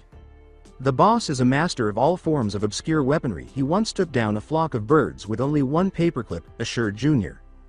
As Kim lay flat on a table and Naruto unwrapped the spork, he said, this is a delicate operation. With a solemn expression, the blonde grasped the spork and steadied his hand as he edged closer to the tick. You know, this reminds of that episode of House, where he's trying to find a tick on this girl. They look everywhere and then at the last minute he finds it in her poo, Naruto said, abruptly pulling his hand back and getting to his feet as everyone in the restaurant gaped at the scene. Naruto. Kim snarled before getting back to the topic at hand. He hurriedly responded, you must have missed that episode. The tick was on the edge of the spork when Naruto swiftly swung his hand across Kim's face as everyone held their breath in anticipation of the gradual escalation of tension. Naruto let out a disappointed sigh, not as dramatic as House. Kim yelled, it's still a bomb, and grabbed the spork out of his grasp. Naruto cursed, damn it, I missed my dramatic moment. Kim then flung the tick into the air through the open roof, where it struck Drakken's hover car just before it exploded. The insane scientist was able to jump out of the flying vehicle. Drakken was barely clinging to the revolving Bueno Nacho sign when the crime-fighting teenagers hurried outside. Drakken shouted, Kim possible. You think you're all that, but you're not. When the police and SWAT team arrived, they all hurried out of their cars and pointed their weapons at Drakken. One of the SWAT asked, hey, is that a Smurf? Damn you buffoon! Drakken screamed out. Relieved, Kim said, I'm glad that's over with. Disaster avoided, stolen property returned, and the bad guys go to jail. Everybody goes home happy, said Naruto. Not everybody, Mr. Barkin's ominous voice chimed. Kim grudgingly replied, yeah, back to detention. You're tough, but fair. Mr. Barkin yelled, that's right, detention for the both of you. What did I do?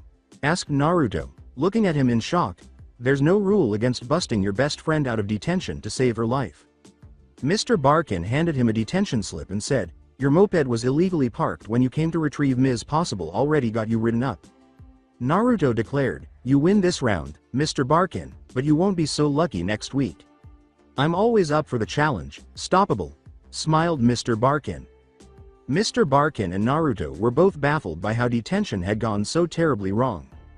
Naruto yelled, what in the wide world of insanity is going on here, while attempting to rip out his hair. Detention is supposed to be a time of anguish, suffering, and silent punishment, shouted Mr. Barkin. And the detention crew is supposed to be some of the toughest guys in school, said Naruto. Kim was currently painting the D crew's nails, starting with Big Mike, across the room from them. Then Big Mike said, can I have sparkles? Vinny exclaimed, save some for me, I'm next. No way, I'm next, Junior yelled, pushing him. Big Mike, hey, I asked for sparkles first, yelled. Kim reprimanded, boys, what do we do? They all moaned in response, take turns. Guys. What the hell? Do you what this is going to do to your street cred? Said Naruto. Big Mike reasoned, she's your boss, even though you're our boss, boss.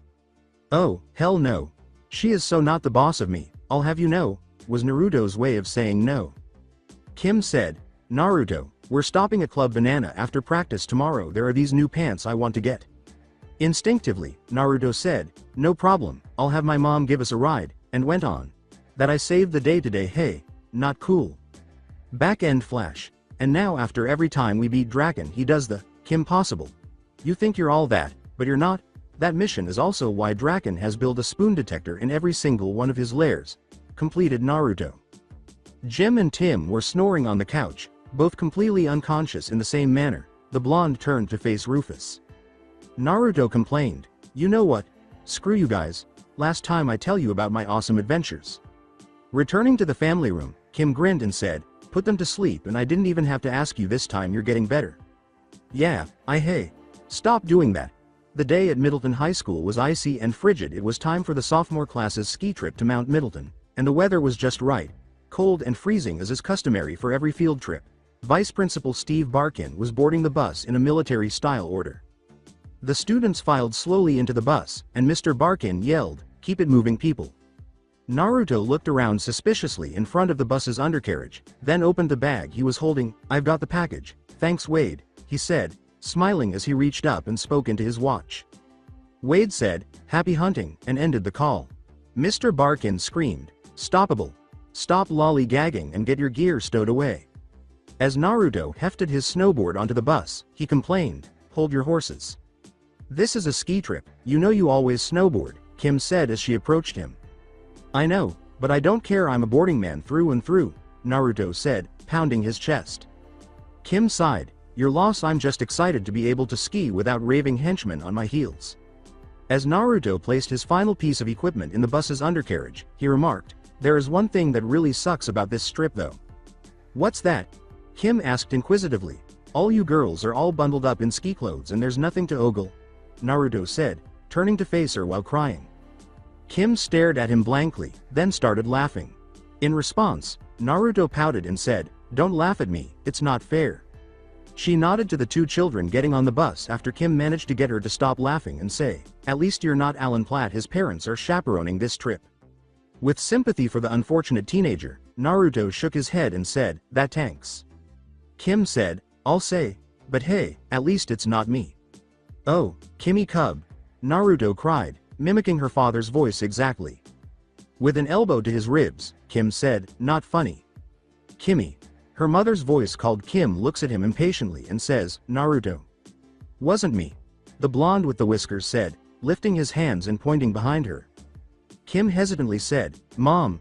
When she discovered her wearing ski gear, what are you doing here? Did I forget something at home?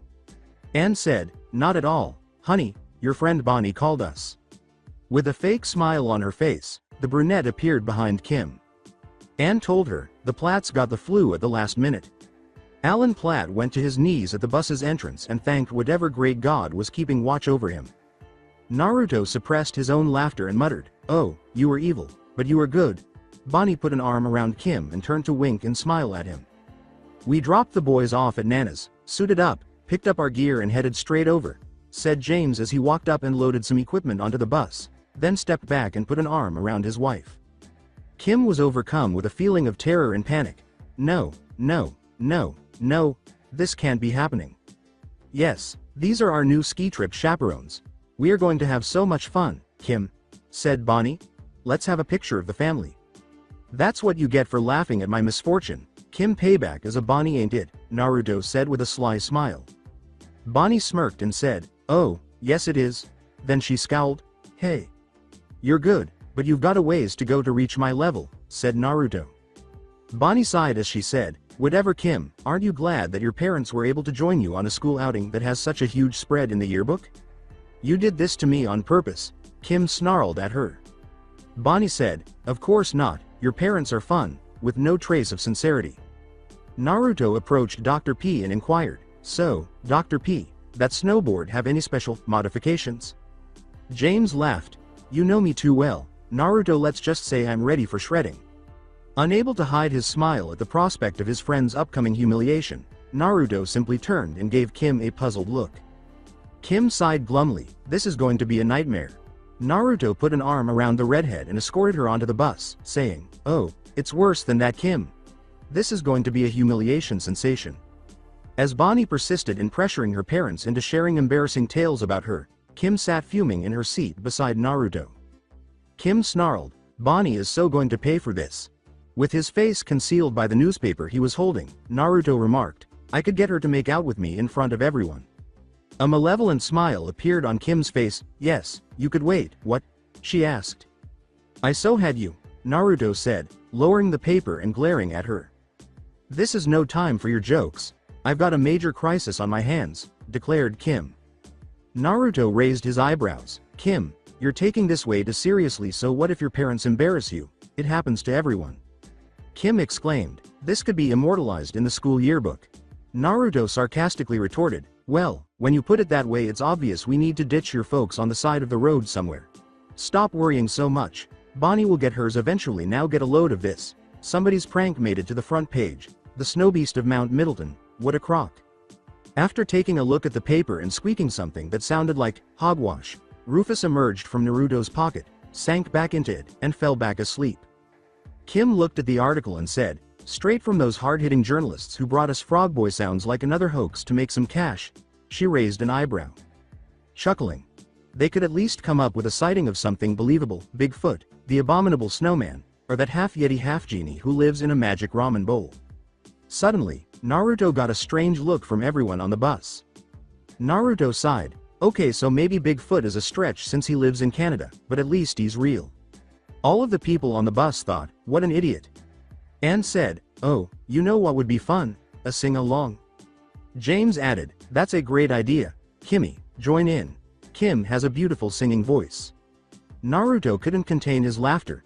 "You're supposed to be helping me run damage control," said Kim, giving him a fierce look. "Well, I can't humiliate you too often for fear of butt-kicking retaliation, so this is just too golden an opportunity to pass up. This is even funnier than Marmaduke." Naruto grinned as he turned to the humorous pages. Kim's parents began, 99 bottles of pop on the wall, 99 bottles of pop. Naruto put on a pair of earphones to drown. "Ooh, the Bengals. Walk like an Egyptian. This chair doesn't feel that good. Guess I won't be going to sleep at all. I could always just lay on the floor and maybe nod off for a bit. Tony Danza from Who's the Boss says, I-O-way-O, I-O-way-O." "Stop it," said Kim, smashing her face against the window and pounding on the glass with her fists. After several hours, the bus reached Mount Middleton, and everyone hurried off to begin the journey. In a covert manner, Mr. Barkin approached Naruto and said, "So Stoppable, you ready to find that snow beast?" After giving the area a suspicious glance, Naruto chuckled softly and said, "I knew you'd want in on the hunt. This is going to be an easy 5 grand. With a greedy rubbing of his hands, Mr. Barkin said, "Good, I'll cut you in for 2%. Naruto was simply raising an eyebrow. "Yeah, how about you take that 2%, shove it where the sun don't shine, and I get Mr. P to help me instead. If there's one thing I learned from handling money, it's math." Barkin asked, "Don't you mean the other way around?" Naruto shot back, "No, I meant exactly what I said." With his hands up in a conciliatory gesture, Barkin said, "Easy there, Stoppable, I was just testing you." "That's correct," Naruto thought. "I actually brought some gear for this and already have another man on the payroll, so I can cut you in for 30%. 40%. Barkin retorted, "You know Dr. P might just want in for the adventure. I could get him at 20%. They shook on it, and Mr. Barkin grudgingly agreed, "Fine, 30%. Now, let's get to work." Without attracting any attention, the two discreetly moved away from the main group. Kim arrived in search of Naruto as soon as they had stopped sighing. Kim frantically searched for her best friend and parental safety blanket, asking, "Naruto? Where are you?" Another embarrassing story about her mother had just come to light this time. It's about her dancing around in the snow while nude at the age of 2. In an attempt to minimize the harm, Kim said, "Mom, I'm sure no one wants to hear any more stories about me."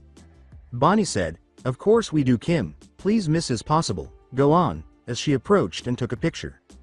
Naruto and Steve Barkin were deep in their hunt for the snow beast on the high ridges of snow-capped Mount Middleton. Only the areas where sightings were reported in the newspaper were being worked on. Thus far they would find no evidence of anything. Naruto was dressed entirely in white, complete with sunglasses and a beanie. While Barkin was dressed in a red jacket and gray ski pants, he also used eye black to thicken his whisker lines in his own miniature snow gear. Rufus rode on top of him. Mr. Barkin suggested, "Be alert. Stoppable, you never know where this thing might be hiding." Naruto leaned down and sniffed some snow before responding, "Already way ahead of you. We won't be able to pick up any scents, too much fresh powder right now." Barkin answered, "Then we'll have to use our eyes and ears." Naruto questioned, "Was that the wind? I heard the trees rustle." Barkin replied, "I don't know, I heard it too, let's listen for a moment." A loud roar reverberated from deeper into the heavily forested area, causing the trees to tremble violently after rustling a little more. "Snow beast!" exclaimed Naruto and Mr. Barkin as they sped forward, determined to capture their $5,000 photo. Barkin trailed behind the swifter teen, a little astounded by his ability to cut and change course so quickly in the snow to track the sounds and movements of the beast. This youngster is useless on the track team. After thinking, "I need to get him on the football field next year with that kind of ability," he abruptly stopped to prevent running Naruto over. "Why did you stop?" "Can't figure out where it went, it moved suddenly, but then it seemingly vanished," said Naruto. In order to warn them of the large shadow of something moving overhead, Rufus squeaked and pointed to the ground. As the invisible beast hit the trees in front of them with a tremendous thud, weakening the bank of snow they were standing on, they both mumbled, "Oh no." At the same time they went backsliding down the mountain as soon as it gave way. They exclaimed, "WWWHHHHOAAA," as they sailed into the snow below from a ledge. Rufus and Mr. Barkin emerged simultaneously from their dents in the snow after exchanging glances and shrugging. They turned to search for Naruto. Barkin winced as soon as he looked up. Naruto had fallen, crotch first, on a branch that protruded from a ledge just above them. Naruto rolled off the branch and fell into the soft snow below, shrieking feebly, "Why?" As Naruto rolled around in agony, Mr. Barkin could only utter the words, "Tough luck there, Stoppable." Naruto exclaimed, "It got away and I took a crotch shot. Why?" An enormous roar reverberated throughout the area as the trees in front of them began to rustle violently.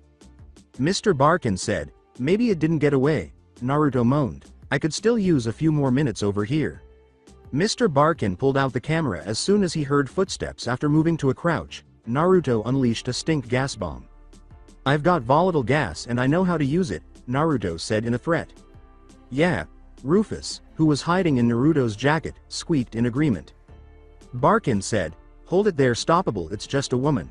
Even though he wasn't entirely certain, Naruto put the stink bomb away. The woman had glasses, freckles, short black hair, and a very round body. A stuffed animal of some kind was fastened to her chest. "She resembles the antithesis of Shigo." "Oh no," Naruto thought. "Thanks for noticing." She waved back. Barkin said, "Well, it was obvious that you're, female." Naruto said, "I thought you were the snow beast, there for a minute, I still do." Mr. Barkin hurriedly added, "Not that you look beastly in any way, ma'am." "Speak for yourself," Naruto thought. "Oh please," she exclaimed, laughing, "don't tell me you believe in that silly old fairy tale." "Of course not," Mr. Barkin and Naruto said tremblingly. "I'm Amy Hall. I'm glad to meet you, mister," she said, shaking Mr. Barkin's hand. Mr. Barkin answered, "Barkin, Steve Barkin." "Say Stevie," Amy said, leaning in close and wriggling her eyebrows at him. Mr. Barkin corrected, "I prefer Steve." Amy rubbed her hand up and down his chest and exclaimed, "That makes two of us. Rar. Anywho, I seem to have gotten lost out here. Could you please lead me back to the lodge?" When Naruto saw her all over Mr. Barkin, he almost choked. "Well, Mr. Barkin started, attempting to come up with a reason. For him, Naruto concluded, he would love to escort you back, Ms. Hall. She squealed, "Oh, how delightful." Amy said. Mr. Barkin dragged Naruto aside and said, "Excuse us for a moment, what about the photos?" Naruto got right to the point. "Mr. Barkin, I'm going to be straight with you. You're a busy man, making the lives of students miserable, and also there ain't nothing wrong with a slump buster, especially now. It's good luck for the hunt." Mr. Barkin growled, "Stoppable." Amy sang, "Oh, Stevie? The lodges awaits us." Naruto shoved him in Amy's direction and said, "Go do your thing, Mr. B. I'm gonna hit this fresh powder. We can reconvene later. I've got night vision capabilities." "No, go forth, Mr. Stevie Barkin, ladies' man." "Drop it, Stoppable," Mr. Barkin cautioned. "Ma'am, please follow me," Amy said, "to the ends of the earth, Stevie," in response. The majority of Middleton High School students were engaged in a variety of enjoyable activities, including sledding, snowball fights, snowman construction, and, of course, hitting the slopes. Bonnie Rockwaller thought of fun in different ways with her camera in hand. She walked up to James Possible with a cunning smile on her face. She pretended to be interested and said, "Dr. Possible, did you build that snowboard yourself?" James answered modestly, "Well, I just used a few odds and ends that were laying around the Space Center." Bonnie suggested, gesturing with her camera, "I'm sure everyone would love to see it in action." Kim pulled up in front of James on her snowboard before he could even consider boarding it. "Dad, maybe later you don't want to bum out the other kids with such a superior board," told Kim. It was too near. Sighing in disappointment, James said, "I guess you're right, I am the chaperone." Watching her father sadly drag his board back towards the lodge made Kim feel a little guilty. "What's the matter, Kim? Too much stress? Maybe you should take it easy for a while," laughed Bonnie. "Cowabunga!" was shouted before Kim could respond.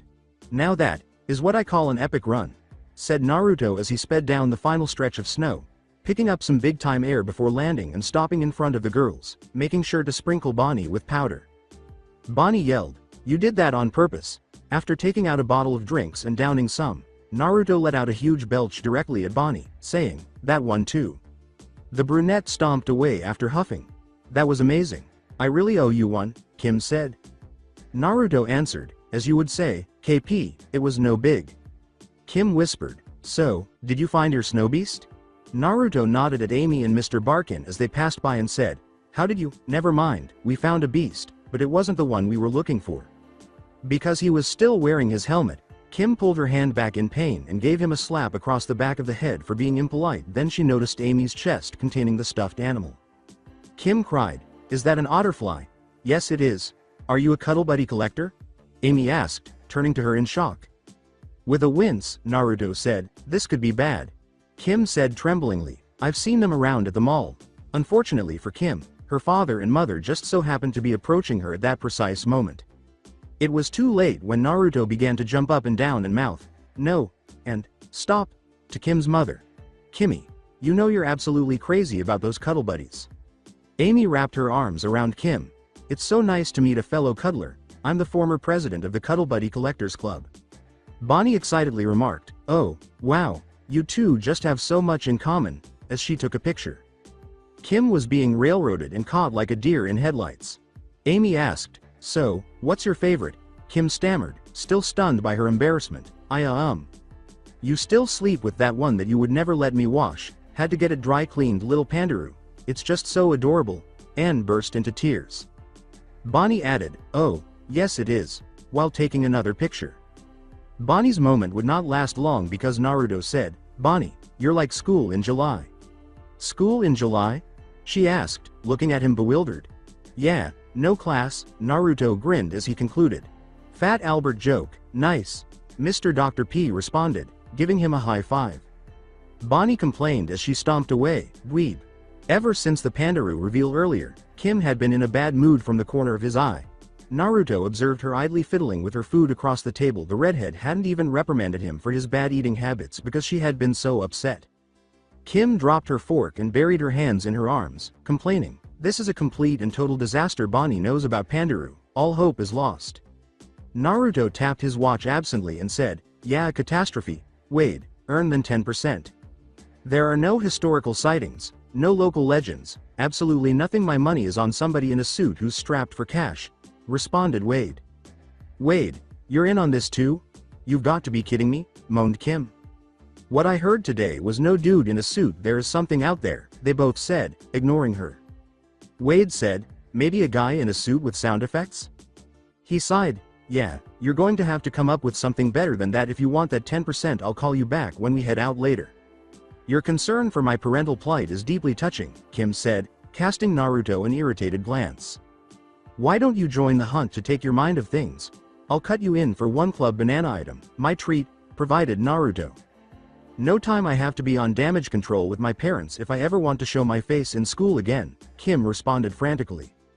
Naruto raised his eyebrows. "Kim, your parents aren't the problem. Parents tell cute little stories about their kids all the time. It's what they do. Remember when I got nicknamed Air Stinkable?" Kim laughed. "Yeah, on a field trip your dad told that story about how when you were little, you'd wear your diaper over your head and run around with your arms stretched in front of you pretending to fly. You even made a cute, whoosh, sound. And you know why it didn't stick? Naruto asked, nodding. Kim continued to laugh. The next day you showed up at school with a pair of boxers on your head and announced yourself as Air Stinkable, the last action hero, and proceeded to spend the day stopping various crimes. It was a total riot. It was Naruto who asked, "Do you get it now?" Kim sighed and pouted, saying, "Yeah, I've just got to embrace the humiliation. It's Bonnie, not my parents, who are trying to be mean. Yeah, and eventually Bonnie's parents will chaperone a trip and the torch will be passed," sighed Naruto. At the thought, Kim's eyes glowed and she said, "I can't wait." The two were unaware that their conversation had been overheard by Kim's parents. "Good influence that Naruto is, huh?" James said with a smile to his wife.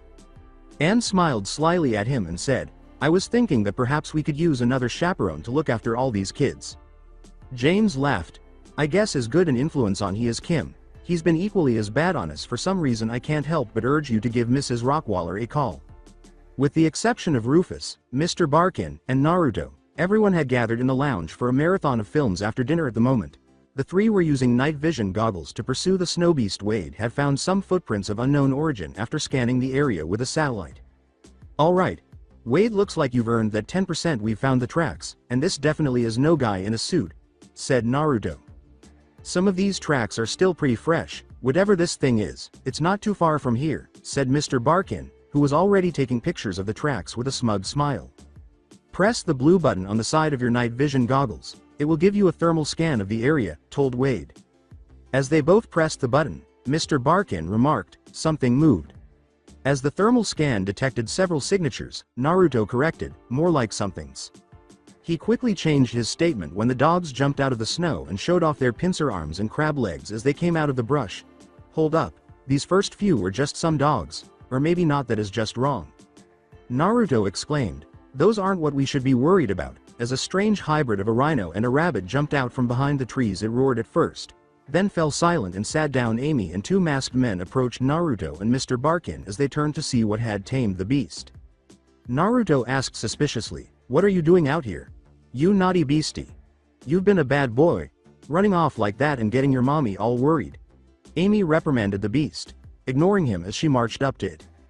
The reprimand apparently caused the beast to whimper. Mr. Barkin and Naruto turned and exchanged disbelieving glances.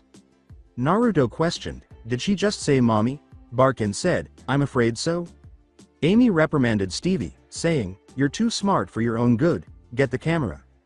The camera was taken from Mr. Barkin by the two masked men, who then destroyed it. "My reward!" yelled Naruto indignantly as he struggled to escape the grip one of the men had him in. Mr. Barkin snarled, "We've got bigger things to worry about than rewards." Stoppable. He was able to escape, but he revealed the man's identity during the struggle. It turned out to be some kind of humanoid pig. Not a man at all. The pig began squealing at Mr. Barkin, who backed up in surprise. Naruto snatched the mask off the other one, revealing a humanoid chicken, and said, "Don't tell me. I figured you were going for cuddle buddies, but this guy is a dead ringer for the Family Guy fighting chicken." The chicken snorted, "Bucket," as it attempted to peck Rufus off Naruto's shoulder. Rufus was thrown towards Mr. Barkin by Naruto's swift hands, but the mole rat landed on his shoulder and fled to hide in the big man's pocket. With a look of icy rage, Naruto said to the chicken, "Bad move, nobody eats Rufus." After the blonde tackled the chicken, the two fell on top of one another, and Naruto gave them a few body shots to get them to stand up. Before the mutant bird surprised Naruto with a triple peck attack to the face, they began trading blows. Naruto persevered, delivering a roundhouse kick and a right jab. Before Naruto retaliated with a barrage of body blows, the chicken gave two kicks of its own. A battle that had begun on a relatively level patch of safe ground had now veered perilously close to the slope's edge.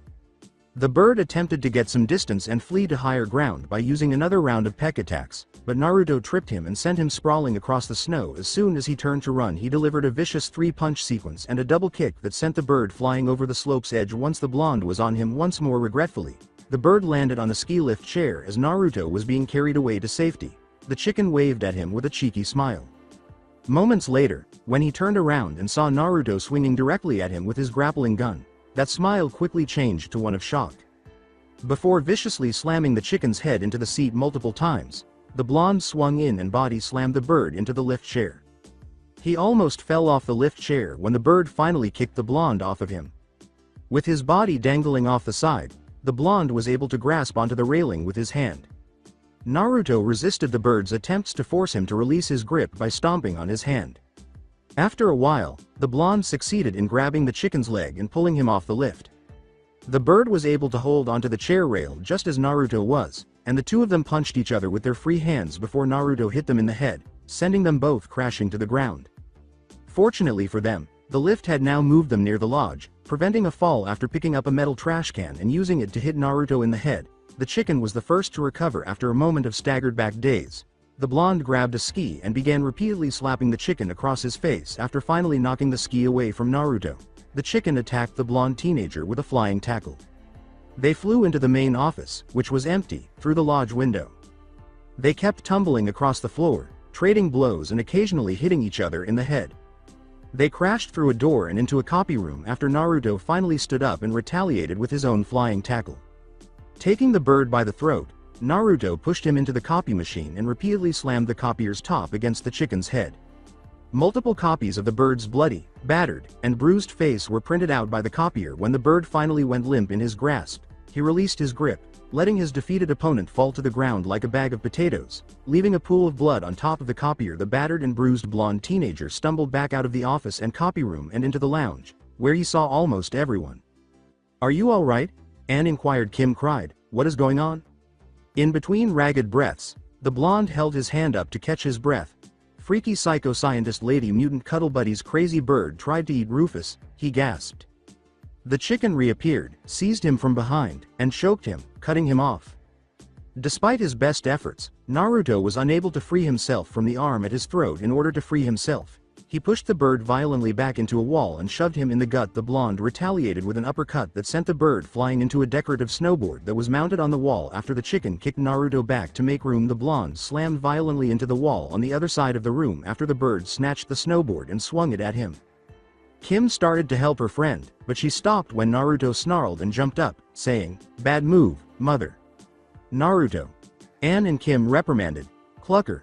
The blonde decided on the spot then, with a startled expression on his face, he said, "Watch out, it's Colonel Sanders," behind the chicken. The chicken turned around and clucked in surprise. "Bucket." Naruto used the indoor flooring's traction and distraction to unleash the full force of his ultimate move, Dynamic Exit, as he charged at his opponent. He crashed through the window behind him, landing on his back on a pair of snowboards, but the bird turned back just in time to catch the strong flying kick to the chest. As the bird slid off the mountain's edge, all he could do was stare back in horror. "Bukook," the man-sized bird exclaimed a few moments later. The sound of its body striking the earth far below reverberated all around. Naruto grinned contentedly and said, "He ain't coming back from that." He had no idea that he would have seen a feathered arm twitching in the snow if he had gone to the edge of the slope and looked down. The unnatural weirdness of mad science was one of the things Steve Barkin detested the most. Amy had dragged him and Rufus down to her lab and strapped them into some restraints while she displayed her collection of real and plush cuddle buddies. Mr. Barkin asked, "This live cuddle buddy deal is a bit of a stretch, don't you think?" Amy approached him holding a plate of cookies and retorted, "Not if you're one of the world's foremost biogeneticists. They used to call me DN Amy and said I was mad at all the cuddle call conventions, but look at me now. I'm real sorry about your friend, Stevie, but it was his own doing. How about some cookies to make you feel better?" Barkin chuckled at her. "Huh? You have no idea who that boy is, do you? Naruto Stoppable has been a thorn in my side for years. No way that feathered freak stands a chance once he's done with it. He and Kim Possible are going to shut you down." Dropping the cookies from his shout, Amy scowled. "You're just a meanie, Stevie." And Mr. Barkin yelled, "And you are sick and wrong. You're a meanie, but I can fix that," she said with a sly smile on her face. The talk of the lodge was Naruto's fight with the mutant bird. The battle was now portrayed by the rumor mill as an epic battle straight out of a Bruce Lee film. The only drawback was that he was now attempting to evade Kim's mother's medical attention, and Kim was scolding him for fighting like a drunken brawler. As he attempted to bat Anne's hands away, Naruto complained, "I'll be fine. I'm an extremely fast healer. You're going to be going nowhere until I finish bandaging these wounds. You're lucky you didn't do any major damage, but you're at risk for infection," Anne Possible said, giving him the glare she usually saves for her troublemaking sons. Naruto begged, "But I never get sick." Anne then put on the "no ramen for a month" look, which is the typical blonde hairstyle seen on his mother's face. Naruto eased up, "Fine, I can't believe she taught you the look, troublesome mothers. It's your own fault, fighting like some savage barbarian, Kim said, glaring at him. I don't know Kimmy, it was like watching two fearsome warriors go toe to toe, neither giving the other a quarter. The last man standing wins, said James. In agreement, Naruto nodded and said, that's exactly what it was. Kim turned to face Anne, who rolled their eyes and said, boys, men. Naruto sighed, okay, so maybe I got caught up in the moment, but that dumb bird had it coming. That freakish chicken is lucky I didn't drag him down the mountain to the closest KFC and have him turned into an 8-piece meal for trying to eat Rufus. Kim murmured, if I had paid more attention to your snowbeast hunt instead of trying to police mom and dad, it wouldn't have come to that. I'm sorry for being so rude to you guys, it's just that Bonnie. With a knowing smile, Anne concluded, is it your intention to make you feel bad and drive you insane? A sheepish grin appeared on James's face as he said, apology accepted Kimmy. Sometimes your mother and I forget what's like to be a teenager. Smiled, I could drop an age joke right now, but you're having one of those touching family moments, so I'll let it slide. As she dressed a cut beneath his eye, Anne gave him a puzzled expression and said, thank you. Naruto answered, anytime Mrs. P, anytime. Just how old do you think we are? Asked James, raising an eyebrow at the blonde. You used the term, groovy, earlier today and you caught my reference to Fat Albert joke. Do you really want me to answer that question? James's expression went through what seemed like 1,000 possible answers before he finally said, no. Pulling out the communicator, Kim said, Wade, check the Cuddle Buddies website, they profile all major cuddlers, I mean collectors. Wade asked, and you know this, why? I've been to the site a few times, they're a good investment, she said. Naruto deadpanned, this coming from the girl who talked me out of my Pokemon card scheme. Wade groaned, ouch, you could have made some serious cash with Pokemon cards. Kim said, Wade, the Cuddle Buddy site. Ignoring Naruto's scowl. Yeah, I've got it, nice call, Kim. Apparently she's a biogeneticist who got kicked out of her university for unorthodox genetic splicing experiments. Get this, her nickname was DN Amy, told Wade. Who knows what a sick mind like hers might come up with for Rufus?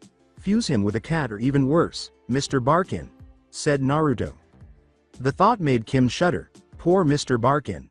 Who cares about Barkin? That lousy bum let the camera get destroyed and lost our reward, poor Rufus. Naruto looked at her disbelievingly. Kim sighed, Wade, see if you can use a satellite to scan the mountain for geological anomalies. It should give us the location of her lab. We're leaving here in 10. You're leaving here in 10. Says who? Asked Anne, glaring at her daughter as she finished suturing up a cut above Naruto's eye. Kim, wearing the puppy dog pout, said, 15? In order to reach the spot Wade had discovered, Naruto and Kim boarded a plane down the slopes, stopping along the way to catch some major air and bust a couple 540s. Naruto insisted that they enter through the back door once they arrived at the secret location rather than slinking past the security cameras. As they descended the ladder to Amy's lair's basement, Kim grumbled, I still don't understand why we didn't walk in the front door. After reaching the bottom, they entered a dark room through a large set of double doors before Naruto moved to the middle of the room and pulled on the light switch that hung from the ceiling. There was no visibility. This is why. The room was filled with cages, but only one contained two dozing life-sized cuddle buddies. The words, time out, were painted on the room in vivid pink and blue for mischievous little friends. The ceiling was painted with. Kim stumbled, I don't believe what I'm seeing. The very first Cuddle Buddies released were part of a Ninja Turtles promo, a fusion between Raphael and Bebop, and Donatello and Rocksteady. Shaking his head, Naruto said, yes, Riff-Bop and Rockatello, the worst idea ever.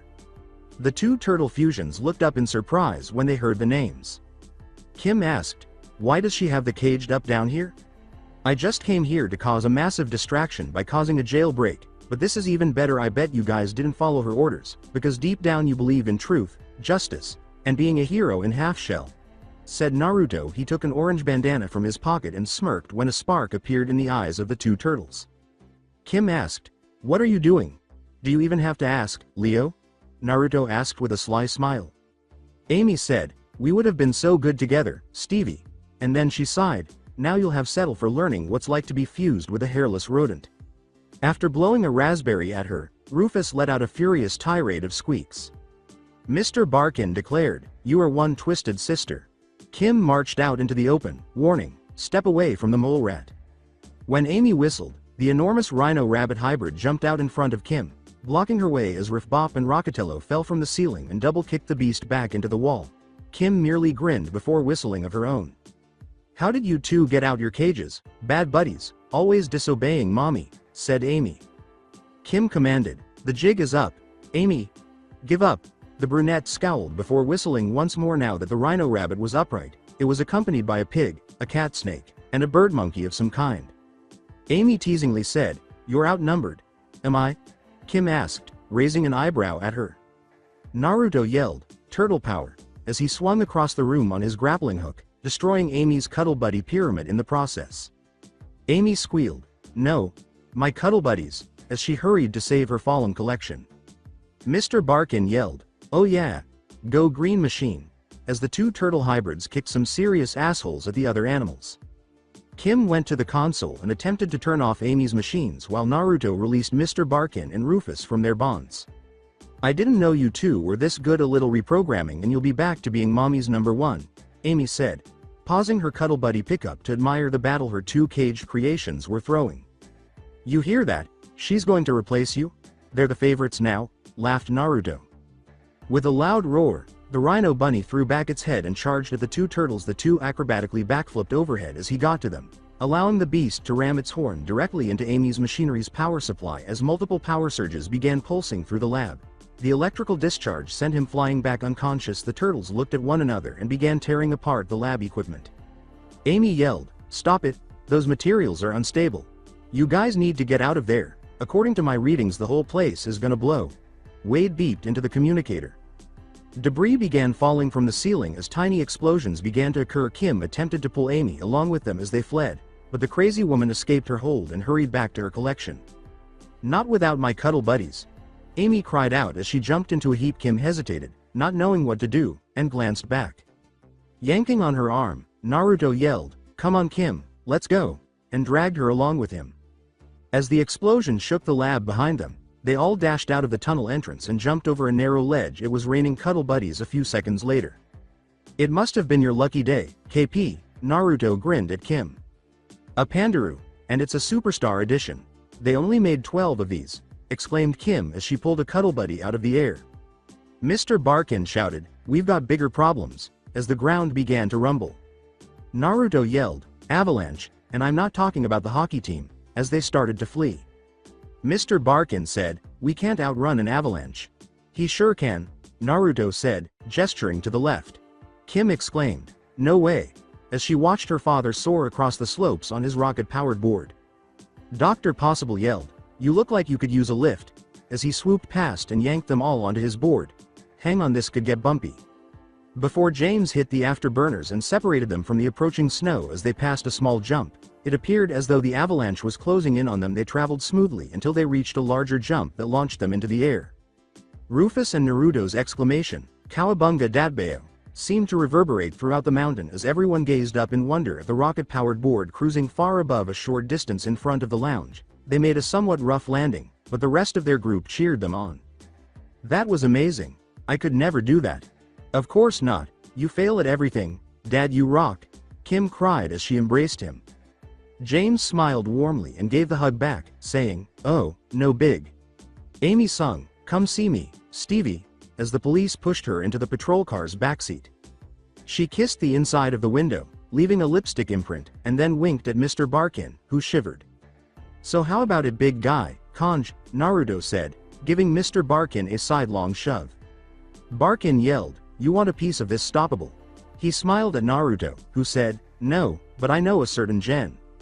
Before he could sink any further, James chopped off the blonde. "Naruto, would you be interested in giving my rocket board a test drive?" James asked. "They don't call me Evil K Naruto for nothing," Naruto smiled at him. Kim said, "No one calls you that." Smirking at her, Naruto said, "No one that you know, Kim, no one that you know."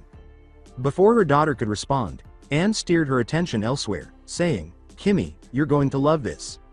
"Bonnie," a woman's voice said. "Mom," the brunette said, turning around with a horrified expression on her face, clearly pale.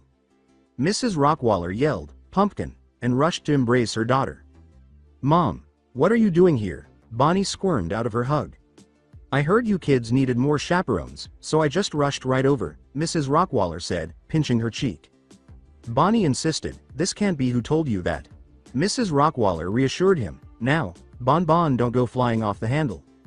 They had a tweebs moment after Naruto turned to face Kim. Bon, Naruto began, Bon? Kim concluded. If everything isn't just perfect, my little Bon just goes straight to pieces. Mrs. Rockwaller laughed as she explained. Bonnie demanded, why is this happening? Who told you to come? I did, winked Anne, interrupting. There's just too many kids for us to handle, and I figured since Kimmy was enjoying such a good time with us, then why not you too? This is going to be so much fun. You have to introduce me to all your little classmates, Mrs. Rockwaller exclaimed as she pulled a distraught Bonnie away. After exchanging smiles, Naruto and Kim pulled out 2 cameras. Kim ran to her and exclaimed, oh, Mrs. Rockwaller. Naruto called out, Bon, and trailed closely behind her. With a playful glance in her direction, Anne asked her husband, what was that about him being a grade of influence? Hey, anybody who saves my daughter from a humiliation sensation is all right in my book, declared James. Good to know he already has your approval when they start dating, Anne said with a sly smile. Before realizing what his wife had just said, James nodded in agreement for a brief moment. Yeah, wait, what? I said no such thing, he said. At the possible home, it was a pleasant midweek afternoon. Kim thought it would be the ideal moment to curl up on the couch and look through the most recent edition of the Club Banana catalog, but Naruto had taken over the room because he and Rufus were playing Gran Turismo 5 against Jim and Tim. The fact that they did so from different sides of the same house was what genuinely annoyed Kim. Naruto yelled, come on Rufus. Let's hit M with a little shake and bake. Yeah. Rufus concurred in an attempt to briefly block off their pursuers, the number 24 Pepsi and the number 48 Lowe's Impalas, the number 29 Budweiser Chevy Impalas and the number 33 General Mills pulled up alongside each other before abandoning them in the dust, only for the number 24 to clip the #33's fender after the number 33 and number 29 collided. Both vehicles viciously spun out of the track and into the grass.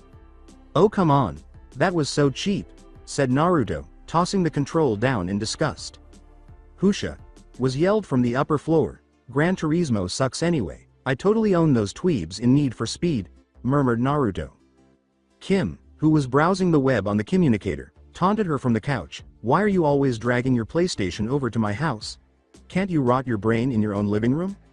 Shrugged. Your TVs are better. Besides, gaming builds excellent hand-eye coordination, ogling fashion websites for hours on end. Now that's what I call rotting your brain. There must be some major brain rotting going over at Club Banana. Someone there is in major style denial, Kim said, ignoring him as she perused the catalog. No wait, now this is me. She halted when she spotted a chic green leather jacket. Wade said, Kim, I've got bad news, interrupting her fashion browsing as it appeared on the screen. Yeah, there is no way I can afford this jacket, the redhead sighed. He sighed, I know, I checked your bank account, you're totally broke, but that's not the bad news. With a startled look, Naruto asked, they're making a sequel to Hancock? No. Thank God no, Wade thought. Shuddering, Kim turned to Wade and said, apparently the bad news is that my friend, who runs my website, is also hacking into my account. Have you read my diary too? Ignoring the jab, the super genius said, Dr. Drakken escaped from prison again. Scowling, Kim said, that's major bad. Naruto sighed, it's no big deal, not nearly as embarrassing as you using the boys' bathroom by mistake the other day. I told you never to mention that. Wait a minute, I never told you that, Kim said, glaring at the blonde. Naruto cried, Wade hacked into your diary, instead. Wade hurriedly replied, good luck on the mission. Bye, before cutting the call. When Kim turned back to Naruto, the front door was rapidly closing behind him. After a while, an Eskimo and his pack of huskies forced Kim and Naruto to sled across the icy tundra of northern Alaska. Kim said, thanks for the ride, Aku. Don't worry about it, the Eskimo answered. This nothing compared to you saving my life. Kim dismissed the compliment with a smug wave, saying, it was just one little iceberg, no big. Naruto grunted, tell that to the Titanic, KP. With a smile on his face, he turned to the next page of the tabloids he was holding and said, wow. Apparently they discovered that those 2 guys from Good Burger were actually spawned from the fat of Oprah's liposuction procedures. I did not know that. Naruto. You're supposed to keep your eyes peeled for signs of Drakken, Kim said, gripping the tabloid paper out of his hands. Naruto snatched back the paper and joked, "Oh, I don't know, could he be at the giant laser drill with helicopters circling above it that we've been heading straight for already? Now, let me read the horoscopes." Shigo pulled up beside them in a snowmobile and taunted, "Did it say anything about the sting of failure and lots of pain in your near future?" Shigo. Kim snarled when the blonde realized it was Shigo speaking. He looked up from the paper and said, "No, some junk about bilingual." He thought, "Damn bitch. You stupid fly. Why don't you let me pull up to that bumper and spank that monkey?" As soon as he saw her wearing her new club banana jacket, Kim gave him a slap across the head. "I have go to stop falling asleep listening to those Ebonics language lessons," murmured Naruto. "Though nice jacket, fits good in all the right places." Kim gave him another slap on the back of the head. "No need to be jealous, KPI sure it would fit in all the right places on you too," said Naruto. Kim attempted to slap him once more but concluded it was futile. Shigo threw some dog biscuits in front of their sled and taunted, "Thanks for the compliment, but I gotta run." The sled came to a stop as the Huskies feasted because they were easily distracted by the treats. As soon as possible, Kim got off the sled and started snowboarding. Following Shigo, Naruto started to follow suit, but he stopped when he noticed that Shigo was losing sight of their objective. He soon realized that if he pursued Shigo, whatever Drakken and the henchmen were up to by the time they caught up, it would be long over. It would be close even if you went directly there. Naruto said, "No way I can make there in time on the ground," as a thought suddenly occurred to him, "but through the air, if I wait for them to take off time for a little rocket power." Before tapping his foot down on the back right section of his board to activate the attached rocket, Naruto waited until circling helicopters connected to the drill and began lifting it from the ground. Kim and Shigo were fighting as the blonde headed straight for the nearest big jump. Shigo not only had the jacket she wanted, but she also had the audacity to complain that she was still wearing the red fleece from the previous year. Shigo pulled out a timed explosive, attached it to her snowmobile, and headed straight for a collision with a nearby enormous pipeline, mockingly saying, "It's been fun, princess, but I've got a ride to catch." While lifting the drill, one of the helicopters swooped in overhead, and Shigo jumped off the snowmobile onto the hooks that were extended down.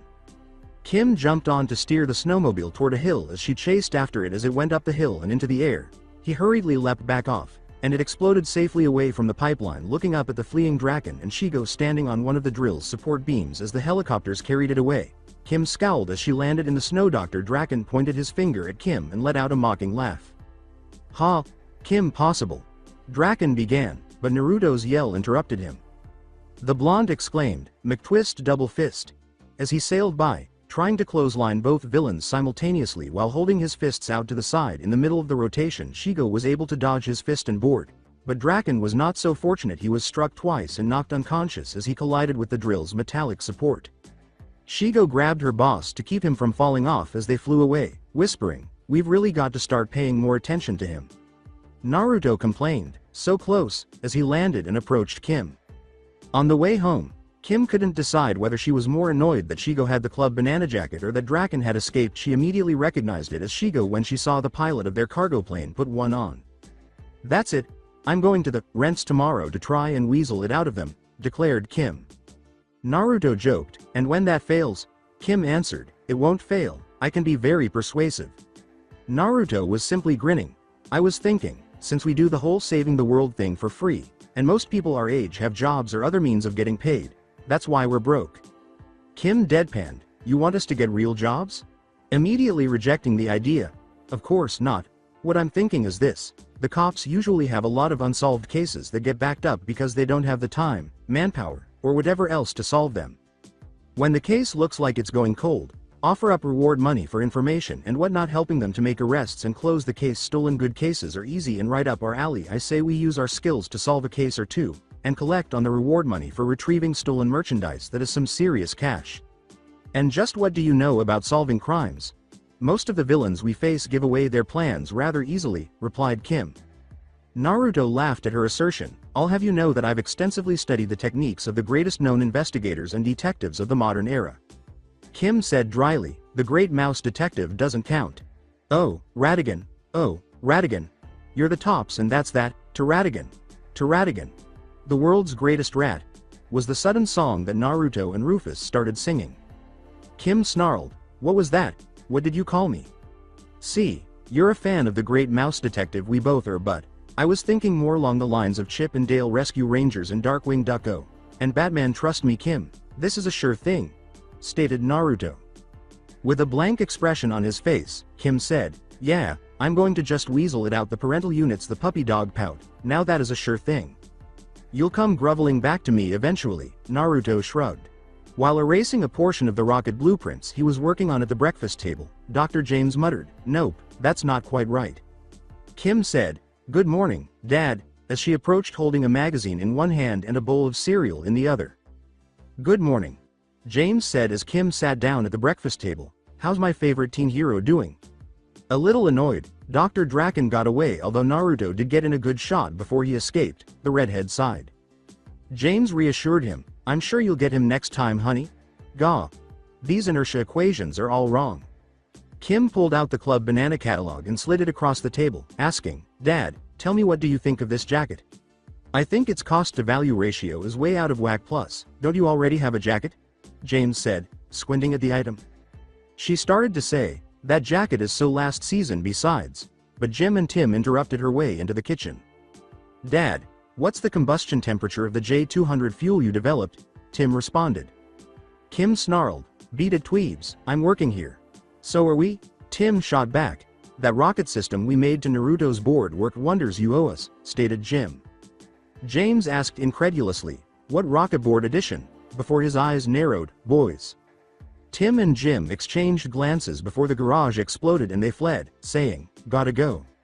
You know, Kim, your situation reminds of a time I applied for funding from the university for a new propulsion system.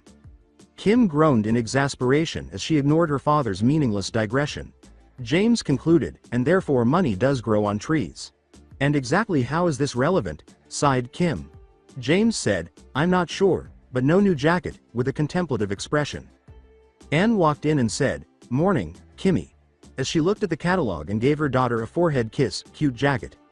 At last, someone who gets it, cried Kim. Can you explain that to Dad, who for some incomprehensible reason believes that I don't need it? Anne handed her the newspaper section with the help wanted ad for the new Konnichiwa ramen in Middleton, saying, sorry, I'm due at the hospital, but if you really need it. Oh come on, you're a brain surgeon and rocket scientist. The best idea you have is minimum wage? Even Naruto's idea was better than that, said Kim, raising her hands in frustration. Anne asked, really? And what idea was that? We use some our villain stopping skills to solve regular crimes and collect reward money, responded Kim. After considering it for a while, James scratched his chin and said, that's actually not a bad idea. You know, Kimmy, if you actually listen to your friend Naruto more often, you might learn a few things, told Anne. Kim looked at them with disbelief. Are we talking about the same guy? This tall, blonde hair, ramen eating machine. The guy who thought Gerald Ford was an old model Ford truck? Hey, good morning possible family. Let's get a move on, Kim. I've got $20 on a toad race and if I get there late, I automatically forfeit, Naruto said as he entered the back door, seemingly at the exact moment. This is the guy you want me taking financial advice from, Kim said, glaring at her parents. Using his victory dance, Naruto exclaimed, huh? You got shut down, hate to say it, but, I told you so, I told you so, I told you so. As she pulled him out the door to school, Kim complained, the victory dance has to be eliminated, one way or another. You can't stop the victory dance. You can only hope to contain it, said Naruto. The good old victory dance, haven't been able to bust out one of those since we got married, James laughed. In a sly smile, Anne said to her husband, yes, I've done an excellent job of containing those victory dances. There'll be no containing of victory dances on James Possible's watch, blurted the rocket scientist's eyes. With hidden agendas, Kim accompanied Naruto to Konnichiwa Ramen after school. She told him that she wanted them to work there as soon as they sat down. After he gave the order, Naruto refused to participate. But, Naruto, you love ramen. This is a terrific idea, Kim begged. I have no desire to give away ramen to other people to eat, it's just wrong, Naruto firmly stated. Kim said, it's the only way. The rents weren't even budging. I couldn't even get to the puppy dog pout if I want the jacket. I have to earn it. Naruto thought, I don't understand how this is my problem, but was sidetracked from his thoughts by the seductive smell of ramen broth. The chef set 3 big bowls on the counter and called out, order up. Naruto returned to their table in an instant as the two paused to breathe in the wonderful aroma. Rufus leapt out of his pocket. Kim remarked, you know, pets are usually frowned upon in restaurants. Naruto declared, Rufus is a paying customer. Rufus nodded in agreement. Naruto turned to the chef behind the counter and yelled, "What is Konnichiwa ramen rule number 1 Toru?" And more importantly, he is a ramen lover. Konnichiwa ramen rule number 1. Never turn away a ramen lover. Especially one who pays, said the chef. Naruto said, "You see, Kim, you can't work here, it would be a disaster." He and Rufus then started eating their ramen. Kim sighed. "Whatever, I've done the math of this 2 weeks of drudge work and I'm in green leather. Naruto, are you even listening to me?" Between slurps, Naruto answered, "Minimum wage job, 2 weeks to jacket, I heard you." Kim, "Instead of 2 weeks, how about we solve 2 cases with $500 rewards? That's like less than a week to jacket." "And if we can't solve them?" Kim asked, not convinced. "This job is guaranteed wages." Naruto pointed over Kim's shoulder to what might be the most odd-looking man they had ever seen come out of the assistant manager's office. "The question is, Kim, do you really want to work for that guy?" he asked. Assistant manager Ned was a sight to behold, sporting a bow tie, suspenders, combed hair, and large glasses. "That guy makes Steve Urkel look like the essence of cool," said Naruto. As she tore the applications she had on the table to pieces, Kim shivered and muttered, "He's 1,000 times worse than Cousin Larry." After pressing his watch, Naruto said to Wade, "Wade, she's in." "Finally, I thought those pie licenses would never be put to good use," said Wade. "Head down to the station and meet up with Detective Sachs. There was a robbery at an auto parts and detail shop that looks like it's gone cold." After an hour, the 2 teenagers ended up with Frank DeSoto, the owner of Blue Rhino Auto Detail. On the other side of town, the heavy-set man was shocked to learn that the robbery had attracted new attention. He promptly opened the door for them to examine the scene of the crime. They followed Mr. DeSoto to the front of his warehouse, where a window near the entrance was broken. Mr. DeSoto indicated the window and said, "This is where they must have broken in, right here." As she took pictures of the window, Kim remarked, "Makes sense." Naruto approached the window to get a better look, then turned away and waved his hand dismissively. "Nah, that's way too complicated. You'd have to deal with the alarm and whatnot coming through that way. They didn't come in through there." Naruto was pointing to the roof. "The skylight, that's where I would have come in. You can cut the alarm wires from the inside and take your time." Kim asked, "Why would you want to take your time? It's a robbery, you want to be in and out as fast as possible." Naruto rolled it over to Kim after removing a chrome rim from the shelf and setting it on the floor, asking, "Why take your time?" The redhead struggled to get it off the ground. As she reached down, Naruto clarified, "Moving a product that heavy, you have to take your time." Mr. DeSoto said, "Yeah, but they probably had about 3 or 4 guys working it." Naruto trailed off, looking curiously at the shop's truck parked outside. 3 or 4 guys? I'm sorry to tell you this, but your chrome is probably worth less than 2 dimes on the street. Split that between a big crew. Not worth the risk. Plus renting a truck costs money and requires paperwork. That's way too much hassle unless you have your own truck," he said. Kim stared at Frank's truck outside and gave Naruto a questioning look as he abruptly stopped rolling. "What is it?" Frank asked, breaking out in a nervous sweat. Naruto went out to the truck and asked, "I dunno, let's find out. Can I borrow the keys to your truck?" Frank asked, "Hey, don't you guys need a warrant to go searching through things?"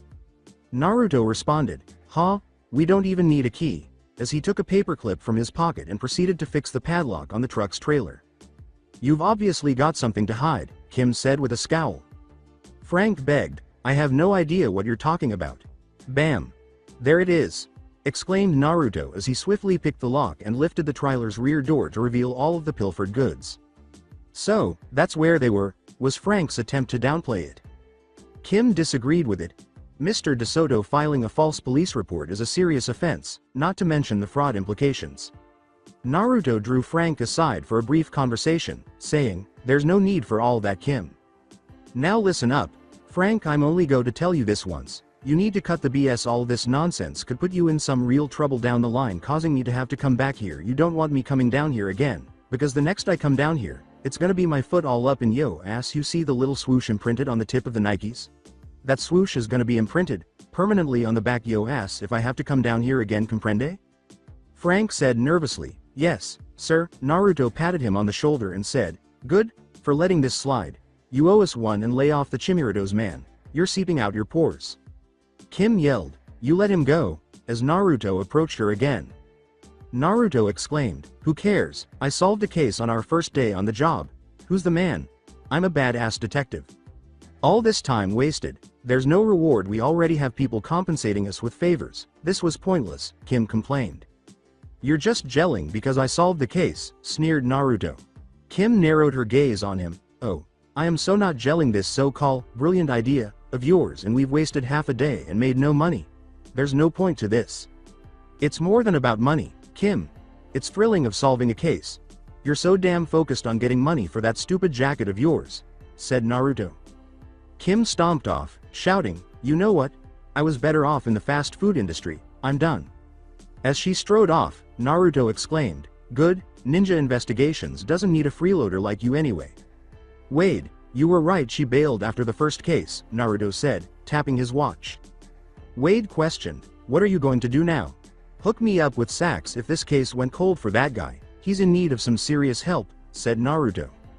You might want to hold up on that and track Kim down, told Wade. I think I've got a lead on Drakken. His satellite picked up seismic activity in the Midwest. Something's telling me I'm not going to like where this is going, murmured Naruto. Yeah, it gets even weirder. The epicenter is the world's biggest cheese wheel, said Wade. Naruto asked, some cheese-covered building? Wade answered, no surprise, it's 100% Wisconsin Swiss.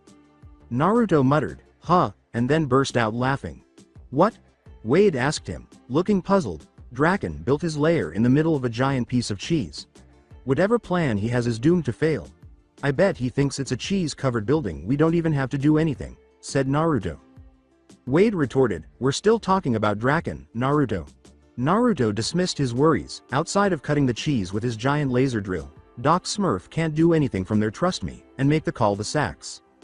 Wade beeped her to let her know about the Drakken situation after she had an embarrassing moment with her mother putting her on speakerphone while she cut the temporal lobe of an elderly man while Kim was talking endlessly about her altercation with Naruto. Instead of dismissing it as Naruto did, she decided to go shut down his operation herself. As of right now, Kim was riding in the backseat of a little red crop duster that was flying high in the clouds over Wisconsin's farmlands.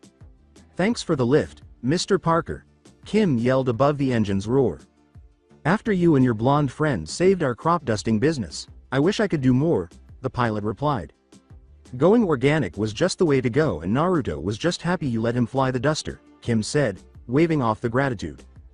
Before ejecting the parachute, Kim angled herself towards the huge cheese wheel below. After the plane abruptly flipped over before taking off her parachute, she landed on the roof with ease after floating down. Kim picked at the roof and discovered that it was actually cheese.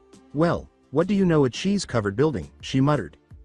A blonde tour guide took up the microphone and spoke in a thick Wisconsin accent as a tram tour came around the side of the building. She paused to point to a gap in the structure and said, hey look, who cut the cheese? Many people assume that this is a cheese-covered building when in fact every inch of this dairy product architectural masterpiece is 100% pure Wisconsin Swiss. All of the tourists started laughing. I know, the guide went on. Kim simply shook her head and ducked into the building's interior. Through a cheesehole tunnel she enters the interior and discovers the laser drill being used in the Drakken's operation. Additionally, she discovers that the guide's statements were accurate because the building's interior was made of cheese. As she pulled out the communicator, she muttered, this is something you don't see every day, Wade, I'm actually inside the cheese wheel. Yeah, surprisingly it's not a building covered in cheese, but pure 100% Wisconsin Swiss, responded Wade. I know. Drakken has set his lair right inside here. He must really love the high ceilings, responded Kim. Wade said, Kim, check your pack. Wade, it's just a hair dryer. What happened to the grappling gun? The redhead said, reaching in and removing a hair dryer. I needed to borrow your grappling gun for another project, so I gave my mom's old hairdryer an upgrade, responded Wade. The grappling hook emerged from the tip when Kim pressed a button on the side. Nice work, Wade. After putting the communicator away, Kim flew down to the floor below. After launching the grappling hook into the surprisingly strong cheese wall, Kim tried to sneak in to get a better look at the operation by hiding behind boxes, but Shigo and some of Drakken's weapon-wielding henchmen caught her. Shigo taunted, welcome, Kimmy, may I take your coat? Planning on taking that one back? Looks like you've still got the security tags on it, replied Kim.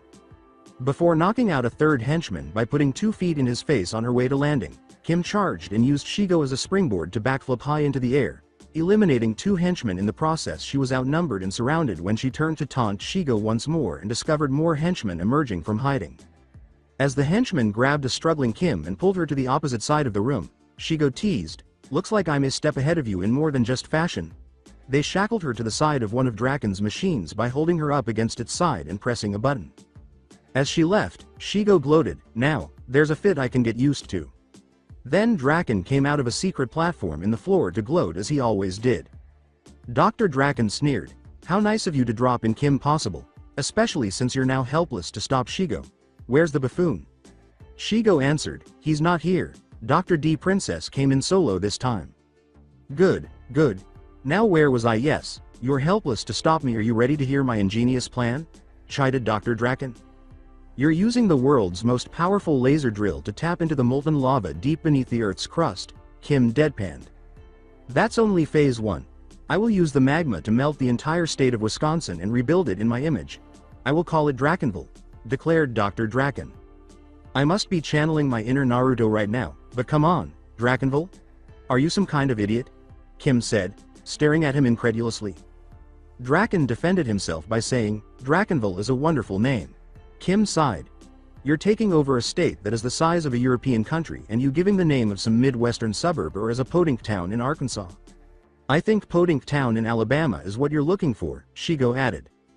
With his hands raised in exasperation, Drakken exclaimed, Gah? Fine, I'll change the name. Shigo, how much longer? A few more minutes, Dr. D. The alarm will go off when we hit magma, told Shigo. Drakken exclaimed, huh? Any second now, I will strike quickly and without mercy. Shigo corrected him, make that another 45 minutes, Dr. D. Drakken complained, fine, in 45 minutes Wisconsin will be under my control and the kingdom of Dracopolis will be born. Shigo sighed in frustration and pushed the intercom button. Dracopolis. Really? That's what you're going with? She said. Damn you buffoon. Drakken cried. Kim reminded him dryly, he's not even here. Drakken yelled, yes, but somehow someway, he is the source of my mockery. Naruto sneezed as he leaned out the window of a blue sedan. You coming down with something? Detective Sachs inquired. Naruto answered, nah, I don't get sick, someone must be talking about me. Rolling his eyes, Detective Sachs said, sure. This is dispatch, we have an incoming call card 2374, the 2 radio then interrupted. Are you a copy? Copy loud and clear. Dispatch, this is Special Investigator Stoppable, what can I do ya for? Naruto grinned at Sachs as he picked up the 2-way radio. Wade interrupted, Naruto, it's Wade. Kim's in trouble. She stumbled upon Drakken's lair inside the giant cheese wheel, but I've lost contact, she needs your help, much to Naruto's surprise. Naruto let out an annoyed sigh. I told her to just let it be. No world domination plan could take fruit from inside a giant cheese wheel, but no, Miss Busybody know-it-all just had to check it out for herself. As he came to a stop, Sachs said, well, it looks your choice has no choice at all.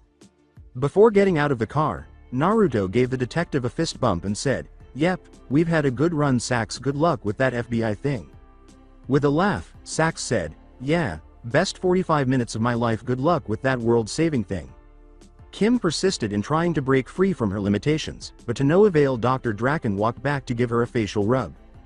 He turned to Shigo in the control tower and said, Shigo, I'm still waiting, don't even bother, Dr. Drakken is about to write a prescription for molten lava in the Midwest. Shigo shot back, I'm working here, so go get a cup of coffee or something. Drakken stomped to his command center and complained, excuse me, I need to go chew out my employees. Drill faster. I could have built an entire robot army in the time it's taking you to penetrate the Earth's crust. You're ruining my perfect plan. Drakken screamed directly at one of the henchmen at the controls. A projectile nailed the henchman in the back of the head, covering his face with gas and knocking him unconscious before he could respond. Naruto's voice reverberated throughout the building, I've said it before and I'll say it again. Stopping your plans is easier than solving the mystery on an episode of Blue's Clues. In fact, they should just get rid of the dog and give you the show. Drakken yelled, who's there? Come out and show yourself. I am God. I command you to have Shigo engage Kim Possible in wrestling match in Ring of Melted Cheese. Naruto said in a much more serious tone. Drakken cried out, why in the hell would I do that? Naruto asked, do you like dudes or something? Not that there's anything wrong with that.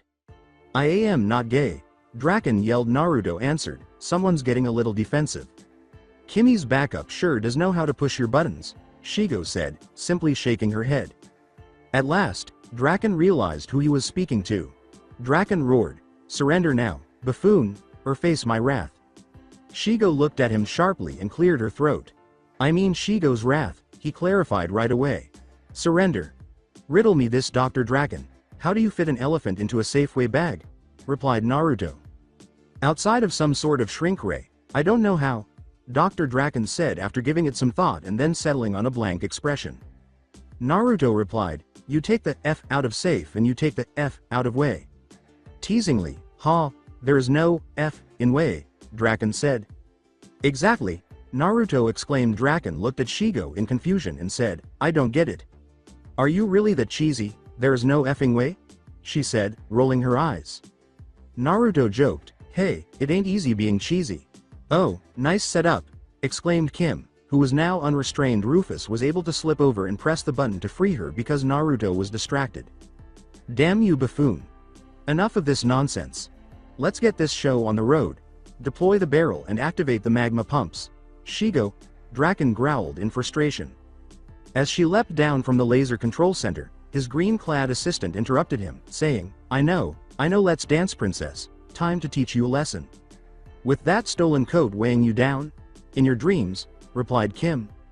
When Shigo charged Kim, the redhead ducked under her plasma-covered claws and used a few kung fu moves that Shigo had to work hard to avoid.